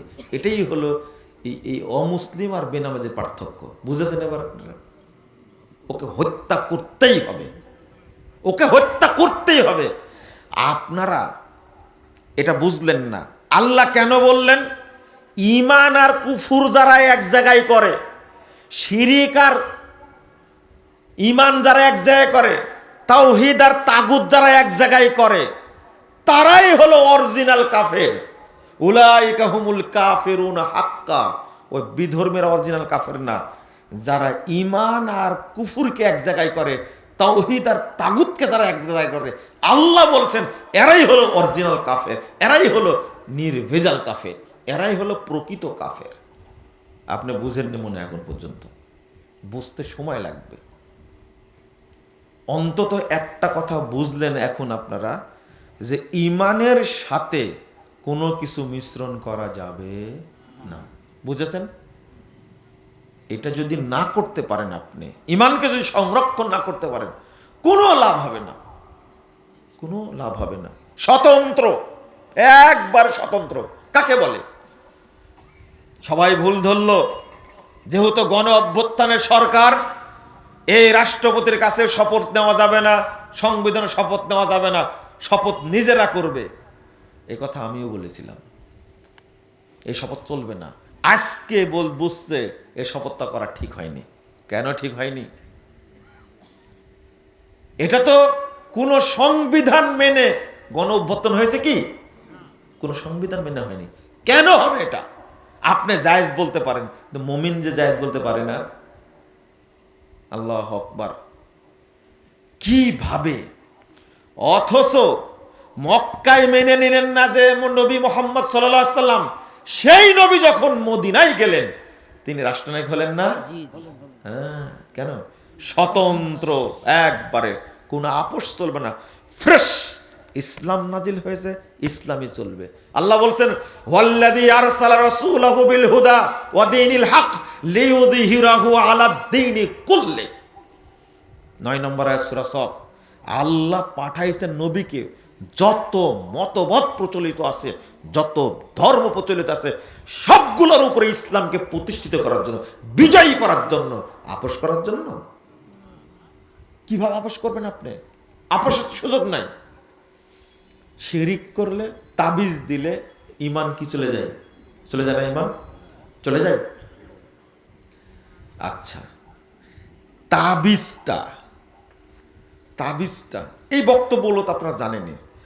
মহিলারা সবাই তাবিজে বিশ্বাসী, তাই না? বিশেষ করে যারা বুড়ি আছে বাড়িতে, বুড়ি ছিলেন, দাদি আর নানি, এরা হলো এক একটা শিরিকের ফ্যাক্টরি। কিসের ফ্যাক্টরি? শিরিকের ফ্যাক্টরি এক একটা। মানে আপনি না বুঝলেও ওরা যে এত জানে এই বুড়িগুলো, আপনি কিছুই জানেন না ওদের তুলনায়। ওরা জানে যে শনিবার আর মঙ্গলবার বাঁশ কাটতে হয় না, এই ফতো ওরা জানে। ভাদ্র মাসে কাঁথা সেলাই করতে হয় না, না বিয়ে করতে হয় না। আর বৈশাখ মাসে কাঁথা সেলাই করতে হয় না। ও এত ফতোয়া জানে, আপনাকে ফতোয়া দিয়ে ঢেকে ফেলে দেবে, একবারে ঢেকে ফেলবে। এত ফতোয়া জানে এই মুরব্বী, এই বুড়ি। অথচ ইসলামের কিছুই জানে না। ও নাতনির বিয়ের ডেট করেছে আগামী সপ্তাহ মঙ্গলবারে। তো বুড়ি জিজ্ঞেস করেছে, তুই কি শিখলি এতদিন যাবত? বেটা কি শিখলি এতদিন যাবত? মঙ্গলবারে বিয়ের ডেট হয়, মঙ্গলবারে বিয়ে হলে বিয়েটা ভেঙ্গে যায়। কত বড় মুফতি দেখেন, আল্লাহর চেয়েও বড় মুফতি। ও কেমনে জানলো বিয়ে ভেঙে যাবে? মুফতি, ও এই মহিলা মুফতি। চিন্তা করতে পারছেন আপনি? এইগুলো ধারণাগুলো কি তাওহীদ না শিরিক? শিরিক। আর আপনাকে যদি ও জমা কলা খেতে দেখে, দিবে এক ধমক, বলবে যে জমা কলা তুমি খাচ্ছ কেন? আপনিও কেমন বেকুব, লন্ডাঙ্গা বাজারে আপনি খাচ্ছেন জমা কলা, আর মনে মনে ভাবছেন আব্দুল্লাহর মা যদি দেখতে পেত একটা ধাতানি দিত। বলেন তো আপনার ঈমান আছে কিনা? হ্যাঁ, ও আপনারও নাই, তাই না? আপনি যখন বাড়িতে খাচ্ছেন তখন আপনার ওয়াইফ দিবে ধমক, ও দাদাক দাও না, ও দাদা খাক। কেন? জমা কলা খাবে সব বুড়ারা, কারণ এদের হায়েস বন্ধ হয়ে গেছে, বাচ্চা কাচ্চা হওয়ার সম্ভাবনা নাই। জোড়া কলা ওরাই খাবে। আপনারা কি বলেন এই এলাকায়? জামা কলা। হ্যাঁ, কি পাওয়ার জামা কলা, চিন্তা করতে পারছেন? হ্যাঁ, অথচ যে মহিলার বাচ্চা হচ্ছে না, ও গু গোবর থেকে শুরু করে যত পবিত্র অপবিত্র খাবার আছে সব খাইছে, এরপরেও হয়নি। আর আপনার বিশ্বাস জমা কালা খালে ডবল বের হবে। এটা হলো জামা কালার পাওয়ার। এই পাওয়ারটা কে দিল? নাউজুবিল্লাহ। এই হলো ধর্মে বিশ্বাস। আর দোকানদাররাও পাগল। জামা কলার দাম কিন্তু সমাজে নাই, কিন্তু পাওয়ার খুব বেশি। বিক্রি যখন করছে দোকানদারও পাগল, ও দুইটাকে একটা ধরে। আর আমার সাথে এক ছেলে ঘুরে বেড়ায়, এই দুষ্টুটা ওই ঘুরে ঘুরে দুইটা মিলে একটা কিনবে। বুঝেননি কথা?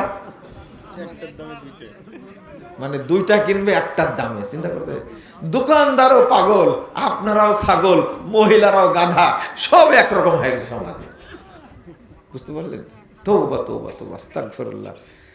দাদা হজে যাচ্ছে বা শ্বশুর হজে যাচ্ছে, বাচ্চা হয় না 3-4 বছর যাবত।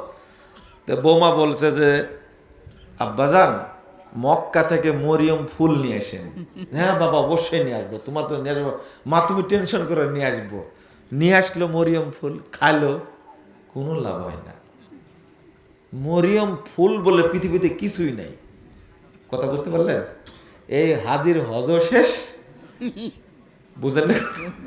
বৌমার বাচ্চাও শেষ। বৌমার বাচ্চারা আছে, এদের কি ইমান আছে মনে করেন আপনি? হ্যাঁ, কি হয়েছে? ইমান, ইমান শেষ। আচ্ছা, এতক্ষণ বোঝায় কি লাভ হলো তাহলে? ইমান শেষ হলো কি করে? ইমান কি ছিল? এই ওয়াজটা অনেক দিন থেকে করছি, আর আপনারাও তো বলেন, আপনাদের বক্তব্য শুনি, কই শুনেন? ওর মধ্যে তো ইমান ঢুকেই নি, তো শেষ হলো কখন? আচ্ছা, যে কোনো দিন, এই শুনেন, যে কোনো দিন অজু করেনি, তার অজু ভাঙ্গার সম্ভাবনা আছে? না। আবার আসছে, বুঝেননি কথা? যে কোনোদিন অজু করেনি তার অজু ভাঙবে? আচ্ছা, যে কোনোদিন পোশাকই পরেনি, তো ন্যাংটা হলো কখন? বুঝেননি কথা? এটা ইমানের সাথে বুঝার বিষয়। মনে করেন বয়স কত হয়েছে আপনার? 70। মাশাআল্লাহ, 70 হয়েছে বয়স, কিন্তু দাড়ি কিন্তু সবই পেকে গেছে, তাই না? মনে করেন ইনার ধারণা আছে একটা জিনিস। আচ্ছা, আমার কথাই বলি, ওনার কথা বললে মুরব্বী মানুষ তো রাগ করতে পারে। হ্যাঁ, বাপ বয়সী মানুষ, আমার কথাই বলি, বুঝ দিয়া বলি। আমার গায়ে তাবিজ নাই, কিন্তু আমার বিশ্বাস আছে তাবিজ দিলে ভূতে ধরে না। এবার বলেন তো, আমার ইমান আছে কিনা? ইমান আছে? নাই তো কি হয়েছে? ঢোকেইনি। কে বললো এটা? কে বললো? বাবা দাঁড়ান দাঁড়ান, আপনারই দরকার, দাঁড়ান দাঁড়ান দাঁড়ান দাঁড়ান দাঁড়ান দাঁড়ান, মাশাআল্লাহ দাঁড়ান।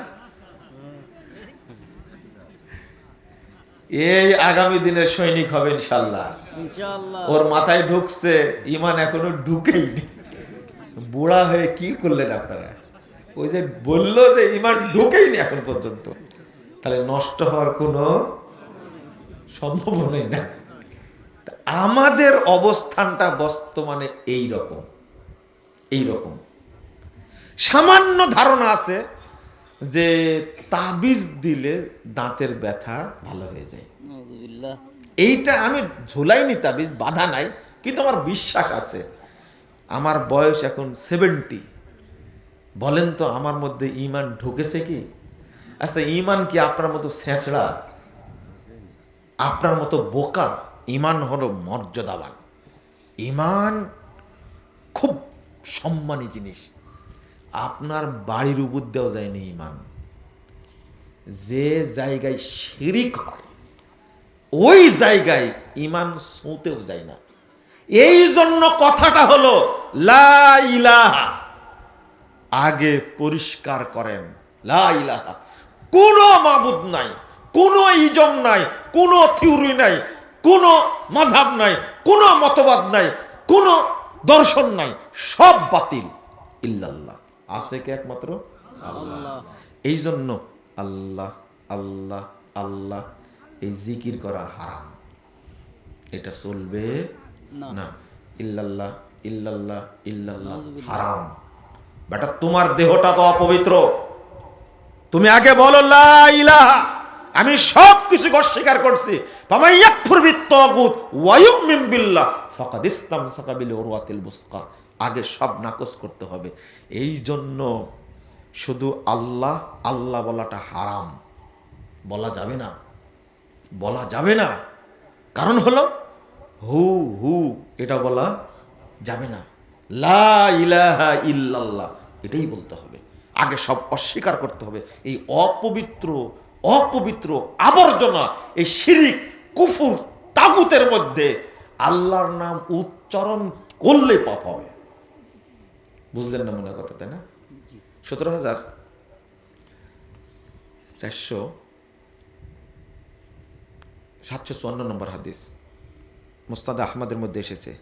রাসূল সাল্লাল্লাহু আলাইহি ওয়াসাল্লামের কাছে 10 জন একটা জামাত গেছে, 9 জনকে কালেমা পড়ালেন, বায়াত নিলেন, একজনকে নিলেন না। তারা বলল 9 জনের বায়াত নিয়ে একজনকে কাট করে রেখে দিলেন কেন?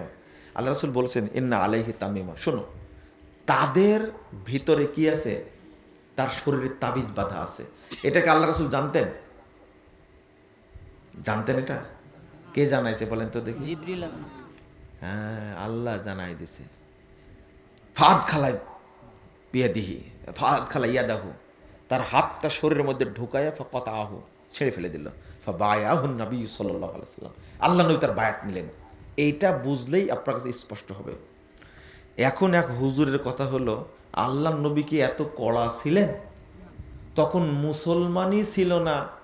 আল্লাহ নবী তো বলতে পারতেন যে এই কালেমাটা পড়ো, আর তোমার দেহের মধ্যে তাবিজ আছে ওইটা কি ছিঁড়ে ফেলো।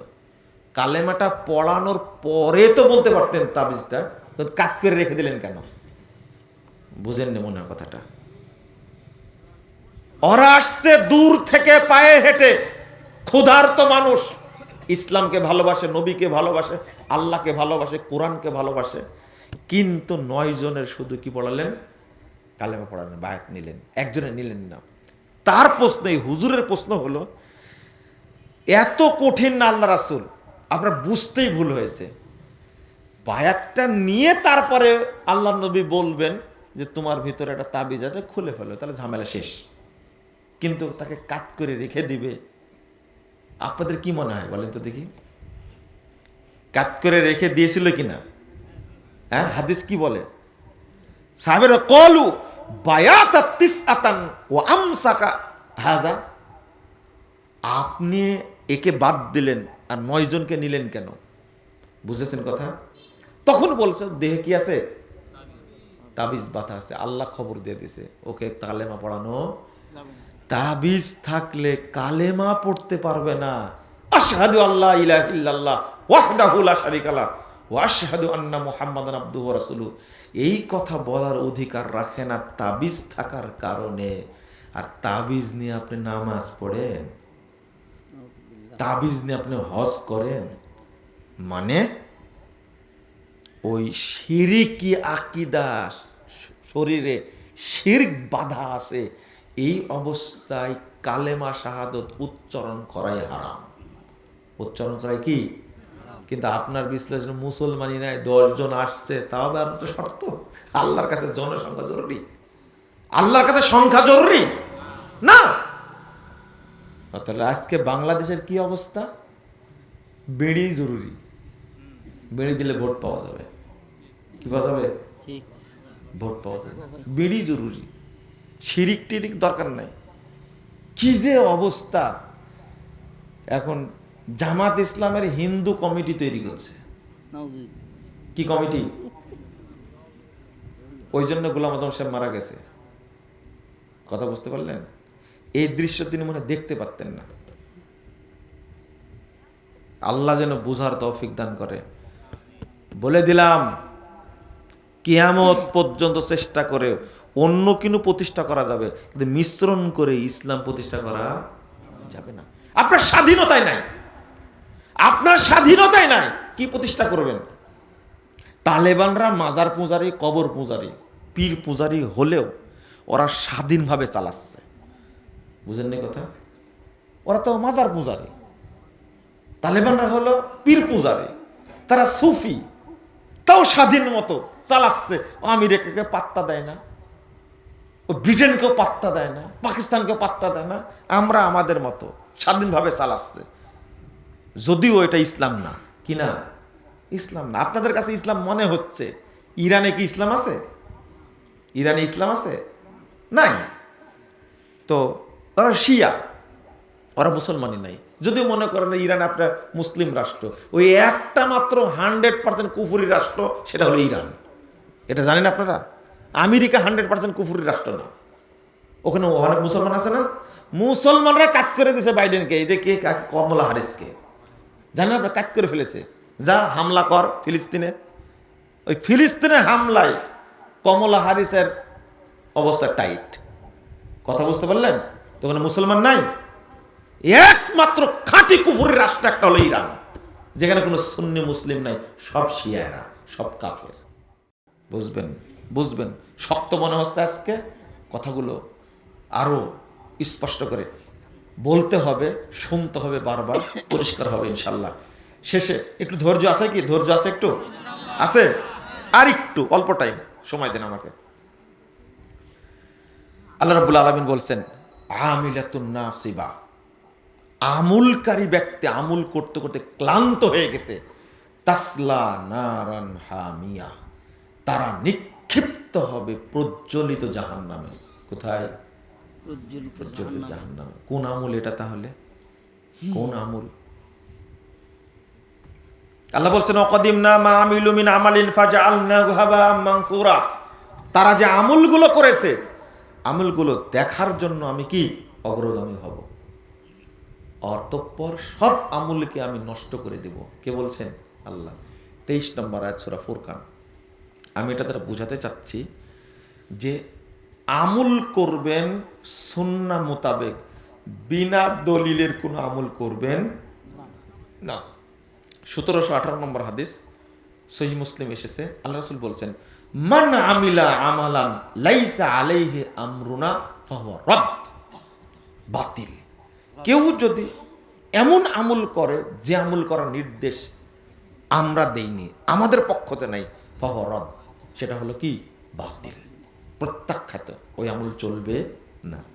আমি মাঝখানে একটু সালাতের উদাহরণ দিতে গিয়ে কয়েকটা উদাহরণ দিয়েছিলাম।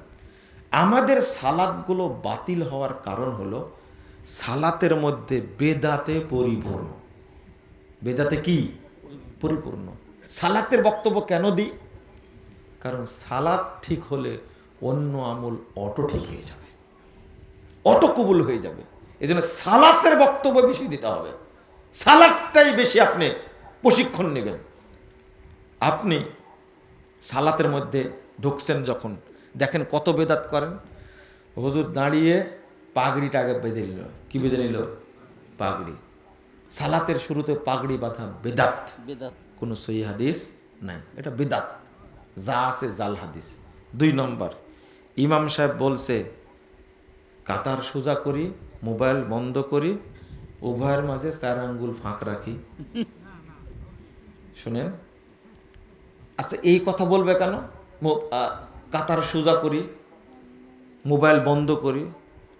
তিনি হলেন সেনাপ্রধানের মতো বলবেন তারাসু, শিশুশালা পাচিরের মতো দাঁড়াও, আকিমু সুফুফাকুম, কাতার সোজা করো, সদ্দল খালাল, ফাঁক বন্ধ করো। ভাষা হবে এরকম। বিড়ালের মতো বলছে কাতার সোজা করি। বুঝেননি কথা? আল্লাহর নবী বলছেন সেনাবাহিনীর প্রধানের মতন, সেনা প্রধানের মতো হুকুম হচ্ছে কাতার সোজা করো, পায়ের সাথে পা, টাকনুর সাথে টাকনু মিলে দাঁড়াও। কিন্তু এই মুলবি যে ইমামতি করতে গেছে, এই অবস্থা তার। আবার বলছে 4 আঙ্গুল কি ফাঁক রাখি। যা দেখবেন ওখানে 1 হাত আধ হাত করে ফাঁক আছে। এই 4 আঙ্গুল ফাঁক রাখা গেল বেদাত। এটা কি? বেদাত। ফজিলতকে ইবলিস নষ্ট করেছে। ও বেদাতের আবিষ্কারক কে জানেন? কেটা? ইবলিস। কে? ইবলিস, ইবলিস, ইবলিস, ইবলিস। অনেক বক্তব্য দিয়েছি, আজকে বিস্তারিত বলছেন, এতটুকু শুনে রাখেন। ইবলিস মানুষের উপরে 6টা কর্মসূচি পালন করে। কয়টা? 6টা। তার মধ্যে 1 নম্বর হলো মানুষকে দিয়ে কুফরি করায়। কি করায়? কুফরি করায়। আল্লাহ বলছেন কামাসালি শাইতানি ইয ক্বালা লিল ইনসানি ইকফুর ফালাম্মা কাফারা ক্বালা ইন্নী বারিউম মিনকা ইন্নী আখাফুল্লাহ রাব্বুল আলামিন। শয়তান এত খারাপ রে, বাটপার কাকে বলে? মানুষকে ফুসলায় বলে বলে এই কুফরি কর, কুফরি কর। যখন কুফরি করে ফেলে মানুষ, তখন বলে ইন্নী বারিউম মিনকা, সি সি তুই এত খারাপ রে, আমি তোর থেকে মুক্ত। ইন্নী আখাফুল্লাহ রাব্বুল আলামিন, আমি আল্লাহকে ভয় করি, তোর মধ্যে আমি নাই। কত বড় বাটপার দেখছে, নিজে কুফরি করালো। তাহলে ইবলিস মানুষকে প্রথম কি করায়? কুফরি করায়। 2 নম্বর ওকে বেদাত করায়। কি করায়? বেদাত করায়। যত বেদাতের জন্ম দিয়েছে, এই যে 4 আঙ্গুল ফাঁক রাখা, এটা ইবলিস তৈরি করেছে।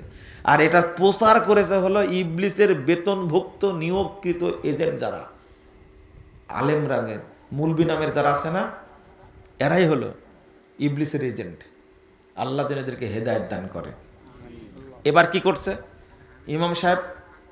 কি করলো? আল্লাহু আকবার, কানটা ধরে নিল, এই এক বেদাত কিন্তু, বুঝলেন? এই বুড়া আঙ্গুলি, ডান পায়ের বুড়া আঙ্গুলি সালাতে দাঁড়ানোর সময় যে জায়গায় আছে ওই জায়গায় রাখতে হবে, নাহলে সালাত বাতিল হয়ে যাবে। এই এক বেদাত। বেদাতে পুরো সালাদটা ডুবে আছে, পুরো সালাদটা ডুবে আছে, কবুল হবে কি করে? এবার হলো ইঞ্জিনিয়ারিং সিস্টেম। ইঞ্জিনিয়ারিং সিস্টেম কি?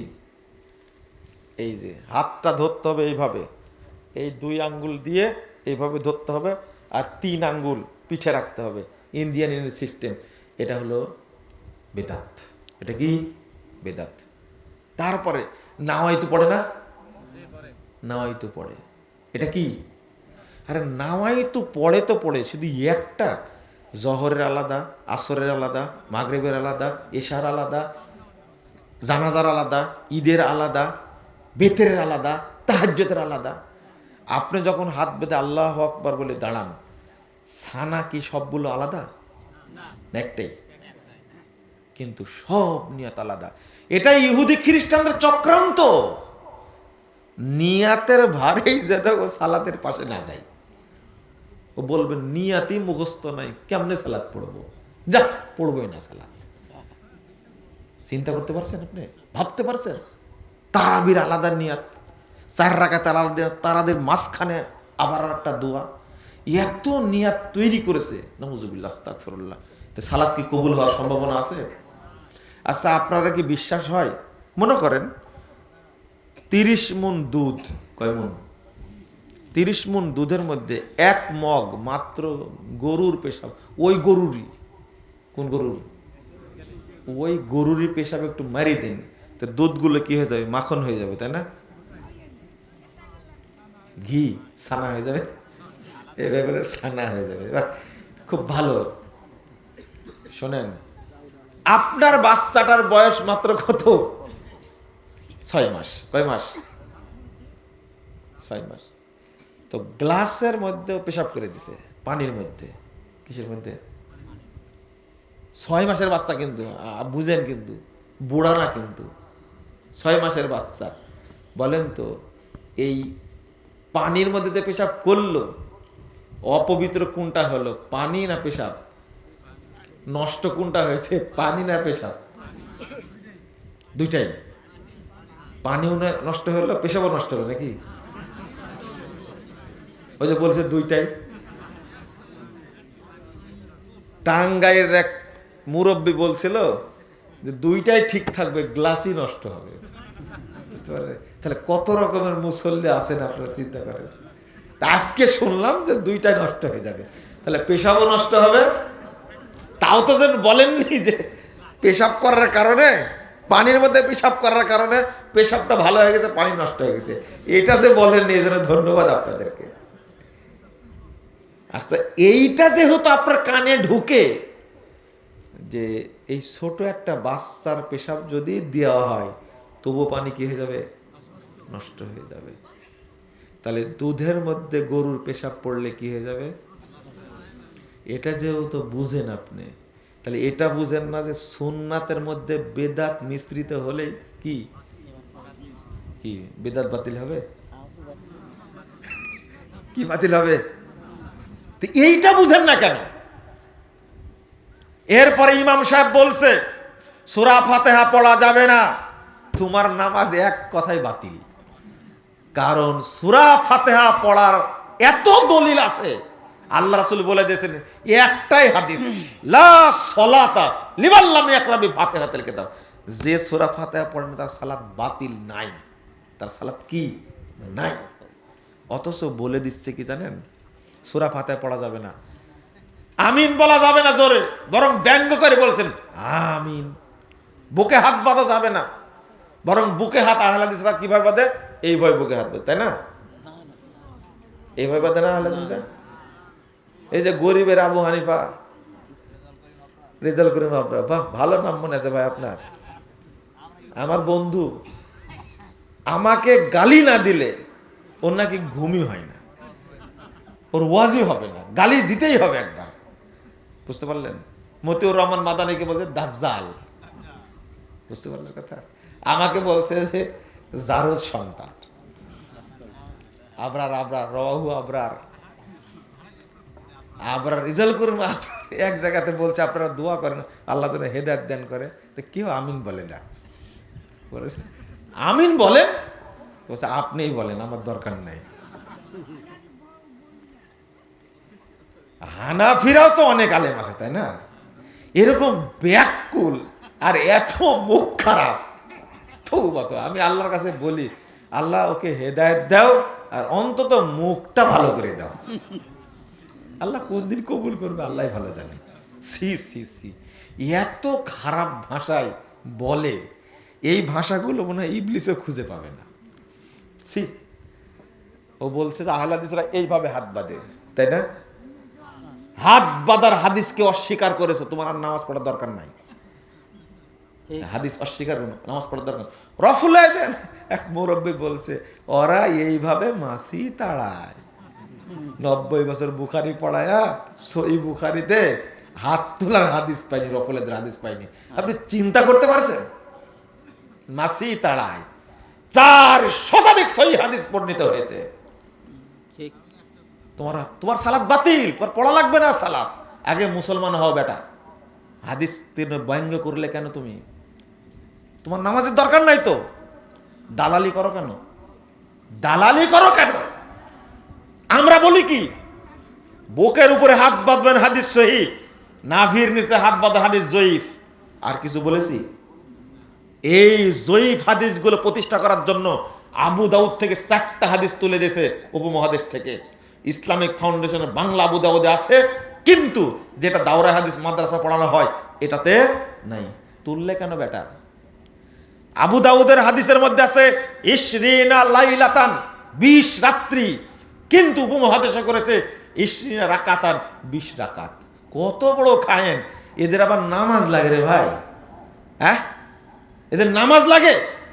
সহিহ বুখারীর অধ্যায় রচনা করেছেন ইমাম বুখারী, কিতাবু সলাতে তারাবি। ব্যাকুবরা কথাটা উঠাই দিছে, কারণ ইমাম বুখারী এই অধ্যায় রচনা করে মা আয়েশা রাদিয়াল্লাহু আনহার 11 রাকাত হাদিস ওখানে তৈরি মানে অ্যাড করেছে, নিয়ে আসছেন এই জায়গায়, অধ্যায় তুলে দিয়েছে। যা, অধ্যায় তুলে দিলাম। বুঝলেন আপনারা কি? আচ্ছা, এইরকম করলে কি নামাজ কবুল হওয়ার কোনো সম্ভাবনা আছে? আগেই বাতিল হয়ে গেছে নামাজ, আগেই বাতিল হয়ে গেছে। কেন করেন এটা? এটা আহলে হাদিসদের এগুলো করা লাগে না। সহিহ বুখারীর মধ্যে ছিল, ইমাম বুখারী হাদিস নিয়ে আসছেন, প্রত্যেক রাষ্ট্রের শাসক হলো ইমামে আজম, শব্দটা নিয়ে আসছেন, বুখারী থেকে তুলে দিছে। কারণ ইমামে আজম শুধু ইমাম আবু হানিফা। বুঝলেন? এই জন্য কি হাদিস চুরি করতে হবে? আর আপনারা বলেন যে এরা হানাফি। বাংলাদেশে কোনো হানাফি নাই, কোনো হানাফি নাই বাংলাদেশে। সব দেওবন্দি আর বেরলভি। হানাফি তারাই যারা ইমাম আবু হানিফার আকীদা এবং আমলকে ফলো করে, তারা হলো হানাফি। এই বাংলাদেশের এরা ইমাম আবু হানিফার আকীদাও মানে না, আমলও মানে না। এরা মানে দেওবন্দের মানহাজ, দেওবন্দের মাসালা, আশারি মাসালা, মাতুরিদি মাসালা মানে আকীদা মানে। এই বেরলভি আর দেওবন্দি আছে। আপনারা বলবেন না যে বাংলাদেশে হানাফি আছে। আপনি বুঝতে চান না কেন? বুঝতে হবে। সালাতের মধ্যে এত বেদাত তৈরি করেছে, ফাজাইল আমল, মকসুদুল মুমিনিন, নিয়ামুল কোরআন, বেহেশতি জেওর, এদেশের মানুষকে গুমরা বানাইছে, এদেশের মানুষকে নষ্ট করেছে। বলছে যে ব্যক্তি 1 ওয়াক্ত সালাত পড়বে, জামাতের সাথে যে ব্যক্তি 1 ওয়াক্ত সালাত পড়বে, তার নেকি হবে 3,35,54,432 গুণ। সুবহানাল্লাহ। হ্যাঁ, মুখে দাঁড়িয়ে নিয়ে সুবহানাল্লাহ বলতেছে। দেখেন, এটা কি কোরআন হাদিসের কথা? না না, এটা ভেজাল আমলের কথা। এটা কোন লিখলে কেন এটা? আচ্ছা, এইরকম ফজিলত লিখতে হলে কে বলতে পারেন? একমাত্র এটা মুহাম্মদ সাল্লাল্লাহু আলাইহি ওয়াসাল্লাম পারবে না কথা বলতে। এটা আল্লাহর পক্ষ থেকে আসতে হবে। যদি জুমার নামাজে কেউ চুপ করে খুতবা শুনে, তার নেকি হবে 7,07,70,000 নেকি হবে, শুধু খুতবা শুনলে নেকি হবে। আর যে ব্যক্তি একবার সুবহানাল্লাহ বলবে, তার 49 কোটি নেকি হবে। কোটির কমে কোনো ফজিলতি নেই, কোথা নেই। ফজিলতি নেই। দলিল দলিল কই? আর এইগুলো শুনেই আপনারা কি ভাষা বলছে, মুফতি সাহেব লিখছে যে মক্কায় সালাত আদায় করলে নেকি হয় 1,00,000 গুণ, আর টঙ্গীর মাঠে সালাত আদায় করলে নেকি হয় 1 কোটি গুণ। বলেন এবার সুবহানাল্লাহ বলেন, মন শান্তি করে বলেন সুবহানাল্লাহ, মন শান্তি করে বলেন। আচ্ছা, এই কথা যে বলবে তার ঈমান থাকার সম্ভাবনা আছে? ও এইগুলো আমি ছাড়া কে বলবে? আমি অত ভদ্র মানুষ না। শরীয়তের সাথে ফাইজলামি করলে ওকে ছাড় দেওয়া যাবে না, অসম্ভব ব্যাপার। কেন বলবে? মসজিদে হারামের ইজ্জতটা রাখছে বলেন তো দেখি। ওখানে নামাজ পড়লে 1,00,000 গুণ, আর এই অপবিত্র মাঠ টঙ্গীর মাঠে, পেশাব পায়খানার মাঠে সালাত আদায় করলে কত নাকি হবে? 1 কোটি গুণ। ওর ঈমান আছে? এক প্রফেসরকে জিজ্ঞেস করছি, আপনি কি বিশ্বাস করেন, আপনি কি বিশ্বাস করেন যে 1 কোটি গুণ নাকি হবে? এই গবরখোর প্রফেসর বলছে যে আল্লাহ চাইলে তো দিতেও পারে। তৌবা তৌবা তৌবা। তবলিগ করতে যায় মাথা মুন্ডু সব নষ্ট হয়েছে। সি সি সি, এর কোনো ইজ্জত আছে? এই প্রফেসর বলল কি করে যে আল্লাহ চাইলে তো দিতেও পারে? এটা কি সহ্য করা যায় এগুলো? কিন্তু ওর ঈমান নাই, খেয়াল করলো না। মক্কার উপরে কোনো মসজিদকে, কোনো স্থানকে প্রাধান্য দিতে যাওয়া যাবে? কেমনে বলে এই কথাটা? ও, এটা খাতির করা যাবে না, এটা বলতেই হবে। একবার সুবহানাল্লাহ বলে 49 কোটি নেকি হয়, কে বলেছে? আল্লাহর নবী বলছেন, 223 নম্বর হাদিস সহিহ মুসলিম, কেউ যদি সুবহানাল্লাহ বলে তাহলে 7টি আসমানে যত জায়গা আছে, 7টি জমিনে যত জায়গা আছে, সমস্ত জায়গায় নেকিতে পূর্ণ হয়ে যাবে। সুবহানাল্লাহ। আচ্ছা, আপনার 49 কোটি নেকি দ্বারা নাটোর ভরবে? হ্যাঁ, এই হলুদ গড়ি কিছু হবে না। হলুদ ঘরে ভরবে না, তাই না? হ্যাঁ, কাজের কাজ করেছে আব্দুল সাত্তার শেখ। হলুদ ঘর ভরানো মুশকিল হবে। তো কেমনে বললো? শোনেন, যতই বলেন না কেন, একটা আহলে হাদিস বাংলাদেশ থাকলে এই বেদাতিরা ঘুমাতে পারবে না ইনশাআল্লাহ। ইনশাআল্লাহ। চলবে সংগ্রাম, এই ইবলিসের বিরুদ্ধে সংগ্রাম চলবে।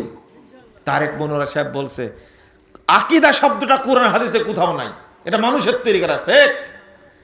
তারেক মনোয়ার সাহেব এত বড় ভাইরাল বক্তা, তার মতো মানুষ কেমনে কথাটা বলল আমার এখনো বুঝে আসে না। কেমনে বলল তারেক মনোয়ার? আপনাদের খুব আস্থাভাজন, তাই না? বাংলাদেশে এলেম কালাম না থাকলেও কণ্ঠের জোর থাকলে ওই হলো আল্লামা। আমি বলেছি ইসলামী রাজনীতি আর সিয়াসা আল ইসলামিয়া কোরআন হাদিসে যদি থাকে, যেদিন আপনি দেখাতে পারবেন ওই দিন আমি আকীদা শব্দটা দেখাবো। মানে রাজনীতিকে প্রাধান্য দিতে গিয়ে আকীদাকে জবাই করেছে, তাই না? জবাই করেনি? চলবে না, এই কথা বলা যাবে না। আপনি কেন বললেন এটা? আকীদার দাম নাই, এটা ক্ষমা চাইতে হবে, ক্ষমা চাইতে হবে। আল্লাহ যেন আমাদের বোঝার তৌফিক দান করেন, আমিন। সালাতটা শুদ্ধ করবেন তো ইনশাআল্লাহ? আকীদা শুদ্ধ করবেন? প্রশ্ন আবার করছেন, জালসার সালাতের আগে নাকি জানাজার সালাতের আগে বর্গে 29 জটাও হয়ে গেছে জয়ন্তী শয়ের মতো।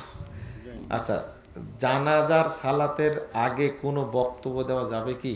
না, বক্তব্য দেওয়া যাবে না। কিন্তু আপনাদের পাতি নেতাগুলো আসলে দিবেন বক্তব্য দিতে, তাই না? দিবেন না? শুধু বলবে, 5 মিনিট বলে ওরা, শুধু বলতে পারবে। মাইয়াতের কর্তৃপক্ষ বলবে ঋণ থাকলে আমি দিয়ে দিব, কথা বোঝা গেছে? আর কিছু না। কেউ কেউ বলে লোকটা কেমন ছিল, বলেন ভালো ছিল, এটাও মিথ্যা কথা একটা। জীবনে নামাজ পড়েনি আর আপনি ওর নামাজ পড়তে আসছেন কেন? শোনেন না, বেনামাজির জানাজা চলবে না, ওকে কাফন পরানো যাবে না, ওকে গোসল করানো যাবে না, ওকে কবর খোঁড়ানো যাবে না। জানাজা তো অনেক পরের কথা, কথা বুঝতে পারলেন? গোরস্থানে দাফন করা যাবে না, খুব সাবধান। ওই দূরে কোনো মাঠে নিয়ে যায় পুঁতে দিয়ে আসবেন, যেন মানুষ বুঝতে না পারে। ইমাম সাহেব চেয়ারে বসে ইমামতি করতে পারবেন? ইমাম সাহেব চেয়ারে বসে ইমামতি করতে পারবেন? স্যার তা শারীরিক আপনার অক্ষমতা হ্যাঁ বলছি আপনার দেশে কি ইয়ে নাই, এটা সুস্থ কোনো মানুষ নাই? হ্যাঁ এটা বলে, যদি না থাকে তাহলে চলবে। এতই জাহেল আপনার এলাকার মানুষ? হ্যাঁ একটা লোক নাই যে সালাত আদায় করায় দিবে? যদি না থাকে, যে সূরা ফাতিহা পড়তেও জানে না, তাহলে চেয়ারে কেন, শুয়ে থেকে পড়ালে হবে, কোনো সমস্যা নেই। বেড নিয়ে যেয়ে দিবেন, কি নিয়ে যায়, বেড নিয়ে যায় দিবেন মেহরাবে, মানে একটা খুব সুন্দর করে একটা ইয়া দিয়ে খুব সুন্দর করে বেড দিয়ে দিবেন, ওখানে শুয়েই যেন নামাজ পড়ায়। এই প্রশ্ন করেন আপনারা? একজন লোক ভালো লোক নাই? হ্যাঁ আপনি আর একটা কথা বলে দিলেন, না আউযুবিল্লাহ আস্তাগফিরুল্লাহ। কই আর প্রশ্ন নাই তাই না? দেন দেন দেন দেন দেন প্রশ্ন দেন। প্রশ্ন না করলে তো মানুষের মাথা ঠান্ডা হয় না। আমরা সামনে নির্বাচনে কাকে ভোট দিব? শরম লজ্জা কিছুই নেই। বললাম বাংলাদেশের মানুষ জাতে এত খারাপের খারাপ, এরা ঝুঁকে বাঙালি, বুঝতে পারলেন? ওই জায়গাতেই আছে। সারা রাত ইসব জুলেখার ওয়াজ শুনে সকালবেলা বলছে জুলেখা নারী না পুরুষ, তাই না? সি সি সি লজ্জা হবে না আপনাদের? লজ্জা হবে না? এটা কি আমেরিকা? এটা কি ইন্ডিয়া? ইন্ডিয়ার মানুষ প্রশ্ন করে না, উত্তর দিতাম যে সব ভোট মমতাকে দিবেন, কারণ মমতা মুসলিমদের স্বার্থকে অনেকটাই অগ্রাধিকার দেয়। মমতাই যেন ক্ষমতায় আসে, আপনাদের ভূমিকা রাখা উচিত। ইন্ডিয়া হলে কথাটা বলতাম, বা আসাম হলে বলতাম। আসামের এখন মুসলমানদের উপরে কসাই মোদি, এর উপরে জাল্লা কখন গজব নাজিল করবে আমি এই অপেক্ষায় আছি, বুঝতে পারলেন? করবে করবে, আল্লাহ করবে, ইনশাল্লাহ করবে, করবে ইনশাল্লাহ, অপেক্ষা করুন। ইন্ডিয়ার মতো জায়গা হলে বলতাম যে মুসলিমদের স্বার্থ রাখার জন্য আপনারা যে প্রার্থী আপনাদের সহযোগিতা করবে একচেটিয়া ভোট দিবেন সেখানে। কথা বোঝা গেছে? এই ফতোয়া বাংলাদেশের জন্য না বেটা, পায়খানা জাল দিয়ে খাবা। সি শায়েক আপনাকে আর জামিয়া সালাফিয়াতে দাওয়াত দেয় না কেন? এটা দাওয়াত দেয় না, আপনারা জানেন এটা? হ্যাঁ দাওয়াত দেয় না, এটা আপনি জানেন তো? কেন লিখলেন এটা? হ্যাঁ আমি যাই না, এটা কি জানেন আপনারা? হ্যাঁ আমার তো প্রয়োজনই নাও হতে পারে, এটা হতে পারে না, প্রয়োজন নাই, আমি যাইনি বা আমাকে বলা হয়নি, হতে পারে না এটা? তা আপনি বলবেন কেন? প্রয়োজন হলে মানে যাওয়াতেও কোনো সমস্যা নাই, দাওয়াত দিতেও কোনো কি সমস্যা নাই। আপনারা একটা দোয়া করতে পারেন না, আল্লাহ রাব্বুল আলামিন যেন সব আহলে হাদিস উলামায়ে কেরামকে এক মঞ্চে থেকে যেন দাওয়াতি কাজ করার তৌফিক দান করেন। দোয়া তো করবেন না, খালি খোঁচাবেন, তাই না? প্রশ্ন করেছেন একজন, আমার সন্তান যুবক হয়েছে, বিয়ে করছে, নামাজ পড়তে বললে নামাজ পড়ে না, আমি কি তাকে নামাজ না পড়ার কারণে বাড়ি থেকে বের করে দিতে পারবো? এখনই পারবেন আপনি, বাড়ি যাওয়ার আগেই বলে দেন তুই বাড়ি থেকে বেরিয়ে যা। এই কাফেরকে আপনি খেতে দিবেন কেন? যে নামাজ পড়ে তাকে বেনামাজি বলা যাবে না, জানেন আপনারা? যে নামাজ পড়ে না তাকে বেনামাজি বলা যাবে না, অমুসলিম বলা যাবে না, ওকে বলতে হবে কাফের। কি বলতে হবে? মুশরিক। কি বলতে হবে? মুশরিক। সেটা আপনার বাপ হলেও। যখন প্রশ্নই করলেন উত্তরটা দিয়ে দিন। আপনার বাপ নামাজ পড়ে না, আপনি যদি এই বাপকে মরার পরে কাফন পরায় যদি মসজিদে হাজির করান, তাহলে প্রথম শাস্তি হবে আপনার। আপনি কেন এই কাফের লোকটাকে কাফন পরায় নিয়ে আসলেন? আপনি এই মুসল্লিদের কেন জানাজা পড়ালেন? কারণ মুসল্লিরা দোয়া করতে পারে একমাত্র তার জন্য যে ব্যক্তি মুমিন ঈমান নিয়ে মারা গেছে। আপনি কেন কাফেরকে নিয়ে আসলেন? মা হলেও নিয়ে আসা যাবে না। আপনি জানাজা পড়তে পারবেন না, মানুষ কি করে পারবে? বুঝেননি? খবরদার, হারাম। বেনামাজির জন্য, মুশরিকের জন্য, কাফের জন্য দোয়া করা কি হারাম। এই, আপনি যদি ওকে গোসল দেন এটাও হারাম, কারণ এই কাফেরকে গোসল দিতে কোনো মুসলমান পারে না। সি, এই হিন্দুর চেয়েও খারাপ, ইহুদি খ্রিস্টান অমুসলিমদের চেয়েও খারাপ, এ অপবিত্র, এ মুরতাদ। সারা জীবন নামাজ পড়েছে, এক ওয়াক্ত নামাজ, জহর পড়েনি, শুধু আসরের ওয়াক্ত হয়ে গেছে। সারা জীবন নামাজি, ইচ্ছা করে জহর পড়েনি, এখন আসরের ওয়াক্ত হয়ে গেছে, ও মুসলিম না, ও কাফের। আর আজীবন পড়েনি, ওর জানাজা হবে? হারাম খাবার খেয়ে কি ইবাদত কবুল হবে? হ্যাঁ, এবার আল্লাহর কাছে পৌঁছে যাবে। সি সি সি, এটা আপনিও তো জানেন। হারাম খেলে ইবাদত কবুল হয়? জমি কট কি সুদের মধ্যে পড়ে? আবারও জিজ্ঞেস করছেন আপনি এটা? হুজুরেরাই কটে নেয়, তা আপনি তো নিবেনই, তাই না? হ্যাঁ, কট বন্ধক হারাম, লিজ নেওয়া জায়েজ। 5 বছরের চুক্তিতে নিয়েছেন, বছর শেষ নিয়ে নিলেন, কিন্তু টাকা 1 লাখ দিলাম আর জমি 2 বিঘা নিলাম, খেতেই থাকলাম কিয়ামত পর্যন্ত, টাকাও দিতে পারেন না, আমিও ফেরত দিই না। হারাম আপনিও খাচ্ছেন, আমিও খাচ্ছি, এখানে কোনো হালাল পয়সা নাই। বুঝেননি কথা? এই কথা আজকে বলে গেলাম, আজ থেকে 50 বছর পূর্বে আলেমরা বলেছে, কিন্তু আজও শুনেননি আপনি। আপনার বয়স আজকে 80 বছর, আপনি শুনেননি। আপনি একটা মুনাফেক, আপনি একটা প্রতারক, আপনি একটা ধান্দাবাজ, আপনি একটা ক্রিমিনাল, আপনি একটা অপবিত্র মানুষ। প্রত্যেক জান্নাতি ব্যক্তিকে কি জান্নাতে 72টি হুর দেওয়া হবে? না শুধু শহীদদেরকে দেওয়া হবে? প্রশ্নটা করেই ফেললেন, তাই না? শহীদদের জন্য 70-এর কথা বলা হয়েছে, 71-এর কথা বলা হয়েছে, কিন্তু সাধারণ মুমিনের জন্য বলেছে আজওয়াজ মুতাহহারা, অনেক পবিত্র হুরকে দেওয়া হবে। এটা নির্ধারণ তো আসেনি, তো 70-এর বেশিও পেতে পারেন আপনি। কিন্তু একটা বিষয় হলো, আপনার বউ তো একটা মেনে নিতে পারে না, কিন্তু জান্নাতে কিভাবে মেনে নেয় এতগুলো? বুঝেননি কথা? হ্যাঁ, হাসছেন কেন?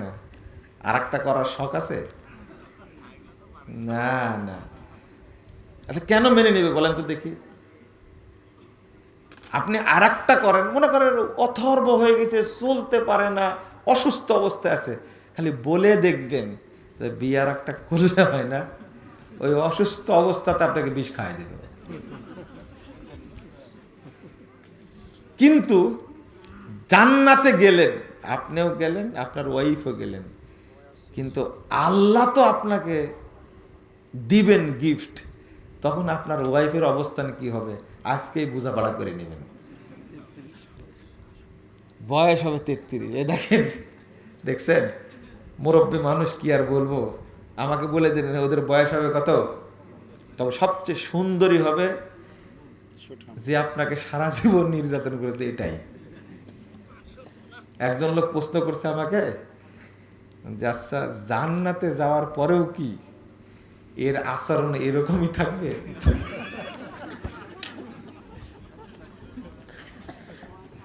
আমি হাসতে, এই পুরুষ মানুষটা কত অত্যাচারিত চিন্তা করেন। বলছে জান্নাতে গিয়েও কি এর আচরণ এরকমই থাকবে? আমি বললাম যদি থাকে তখন কি হবে? তাহলে মরেও লাভ হলো না, জান্নাতে গিয়েও লাভ হলো না। তো মানুষ কি পরিমাণ যন্ত্রণার মধ্যে আছে বুঝতে পারলেন? কিন্তু বাংলাদেশে পুরুষ নির্যাতনের কোনো মামলা নাই, সব মামলা কার? নারী নির্যাতন। আল্লাহ এমন একটা জাত পৃথিবীতে তৈরি করেছে, বুঝতে পারছেন, এদের সাথে কেউ পারে না। একটা মানুষ 50,000 ওয়ার্কার চালায়। কত হাজার? মাসে হাজার হাজার কোটি টাকা বেতন দিয়ে চালায়, এতগুলো মানুষ চালায়, এতগুলো ফ্যাক্টরি চালায়, কিন্তু বউ চালাতে পারে না।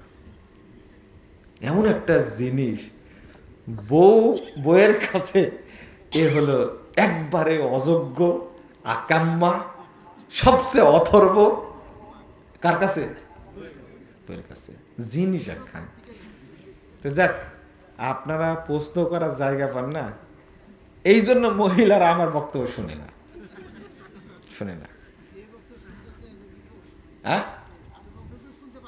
আমার বক্তব্য অত খায় কাজার কখন চলে গেছে, ওরা ঘুম আসছে না, না হরা না, ওরা আগে চলে গেছে। আপনার বুঝাতেই ভুল আছে। মহিলাদের নিয়ে আমি আলোচনা করতেও যাই না, অনেক বক্তা আছে, আমি আকীদা এগুলো নিয়ে আলোচনা করি, কারণ ওরা আমার আলোচনা শুনেও না আর গালিও দেয়। এমন মাসালা বলে দিয়েছি, বুরকার মাসালা। বুরকার মাসালা হলো এমন বুরকা পরতে হবে যাতে পা দেখা তো দূরের কথা, জুতাও দেখা যাবে না, বরং বুরকাটা ছেঁচড়ে যাবে। কিভাবে যাবে?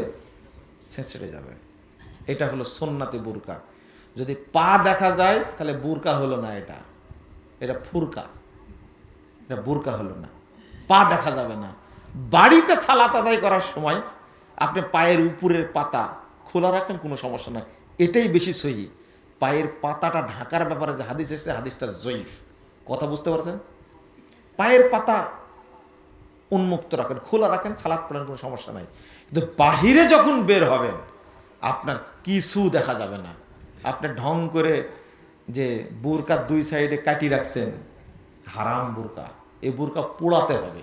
যে বুরকা পরলে আপনার স্যান্ডেল দেখা যাবে পায়ের, এই বুরকা পরা যাবে না, এটা পুড়াই দিতে হবে, ছেঁচড়ে যাবে। 5 জন মহিলা সাহাবী থেকে আসছে এই হাদিস। এইটা বললে মহিলারা আমার কথা শুনবে? যে বুরকাই পরি না, আবার যে ফতোয়া মারছে, একজন বোন মানবে? কয়জন বোন? একজন মারবে বাংলাদেশে। আমি ওই বোনের জন্য দোয়া করি, আল্লাহ তাকে জান্নাত দিন। এই সুন্নাত অবহেলিত, এই চলবে না, এই বুরকা চলবে না। এমন সাজসজ্জা বুরকা, মানে বুরকা পরে বের হয়েছে, হলুদ ঘর দিয়ে যাচ্ছে। এই সমাজে যত যুবক আছে, যত তরুণ আছে, লোক আছে, সবাই ফেলা তাকাচ্ছে। আপনাকে এই বুরকা পড়তে কে বলেছে? হ্যাঁ, এত ঝাঁকা নাকা বোরকা পড়তে কে বলেছে? এই ফুল দেওয়া বোরকা পরা হারাম। সোহরাওয়ার্দী উদ্যানে কৌমি দেওবন্দি আলেমদের মহাসম্মেলনে আহলে হাদিসদের দৃষ্টিতে আপনার মতামত কি যে লিখলেন সব মিলে। মহাসম্মেলন করেছে কি ইসলামের জন্য? তাই বলেন আগে। ওই 7 গ্রুপকে বাতিল করার জন্য। হ্যাঁ, খুব ভালো বুঝেন তাহলে দেখতেছি। 7 এই তাবলিগের আমির সাদকে বাংলাদেশে অবাঞ্ছিত ঘোষণা করেছে। যদি সাদকে ঢুকতে দেওয়া হয় বাংলাদেশ অচল করে দেওয়া হবে। সাদ হলো একটা মুনাফেক, ইহুদি খ্রিস্টান দালাল। এইটা বোঝানোর জন্য সমাবেশ করেছে তারা। আপনাদের যদি করার ইচ্ছা থাকে করান, কাউকে ডুবানোর জন্য, তবে ইসলামের জন্য করেন। যা করেন কিসের জন্য? ইসলামের জন্য। যে আপনাদের কষ্ট হচ্ছে, আগেই বলেছেন 3টা পর্যন্ত চলবে, বাসছে 3টা। আজকে কিছুটা একটু বেশি বলে দিলাম, প্রশ্ন করেছেন তো, আসছি প্রথম। আল্লাহ রাব্বুল আলামিনের জন্য আমাদের আজকের প্রোগ্রামকে কবুল করেন, আমিন রাব্বুল আলামিন। যারা আয়োজন করেছেন আল্লাহ যেন তাদেরকে কবুল করেন, আর আমাদের জন্য দোয়া করবেন, আল্লাহ যেন আমাদের খেদমতগুলো কবুল করেন। থামেন, একটু বসেন। এই ফজিলতটাই বলা হয়নি। এই যে এতক্ষণ বসেছিলেন, এখন দোয়াটা পড়বো। যত নেকি হয়েছে আল্লাহ মসৃণ ফলকে লিপিবদ্ধ করবেন, কিয়ামত পর্যন্ত সংরক্ষণ করবেন, নষ্ট করবেন না। পড়েন এবার, সুবহানাকা আল্লাহুম্মা ওয়া বিহামদিকা আশহাদু আল্লা ইলাহা ইল্লা আনতা আস্তাগফিরুকা ওয়া আতুবু ইলাইকা। আসসালামু আলাইকুম ওয়া রাহমাতুল্লাহ।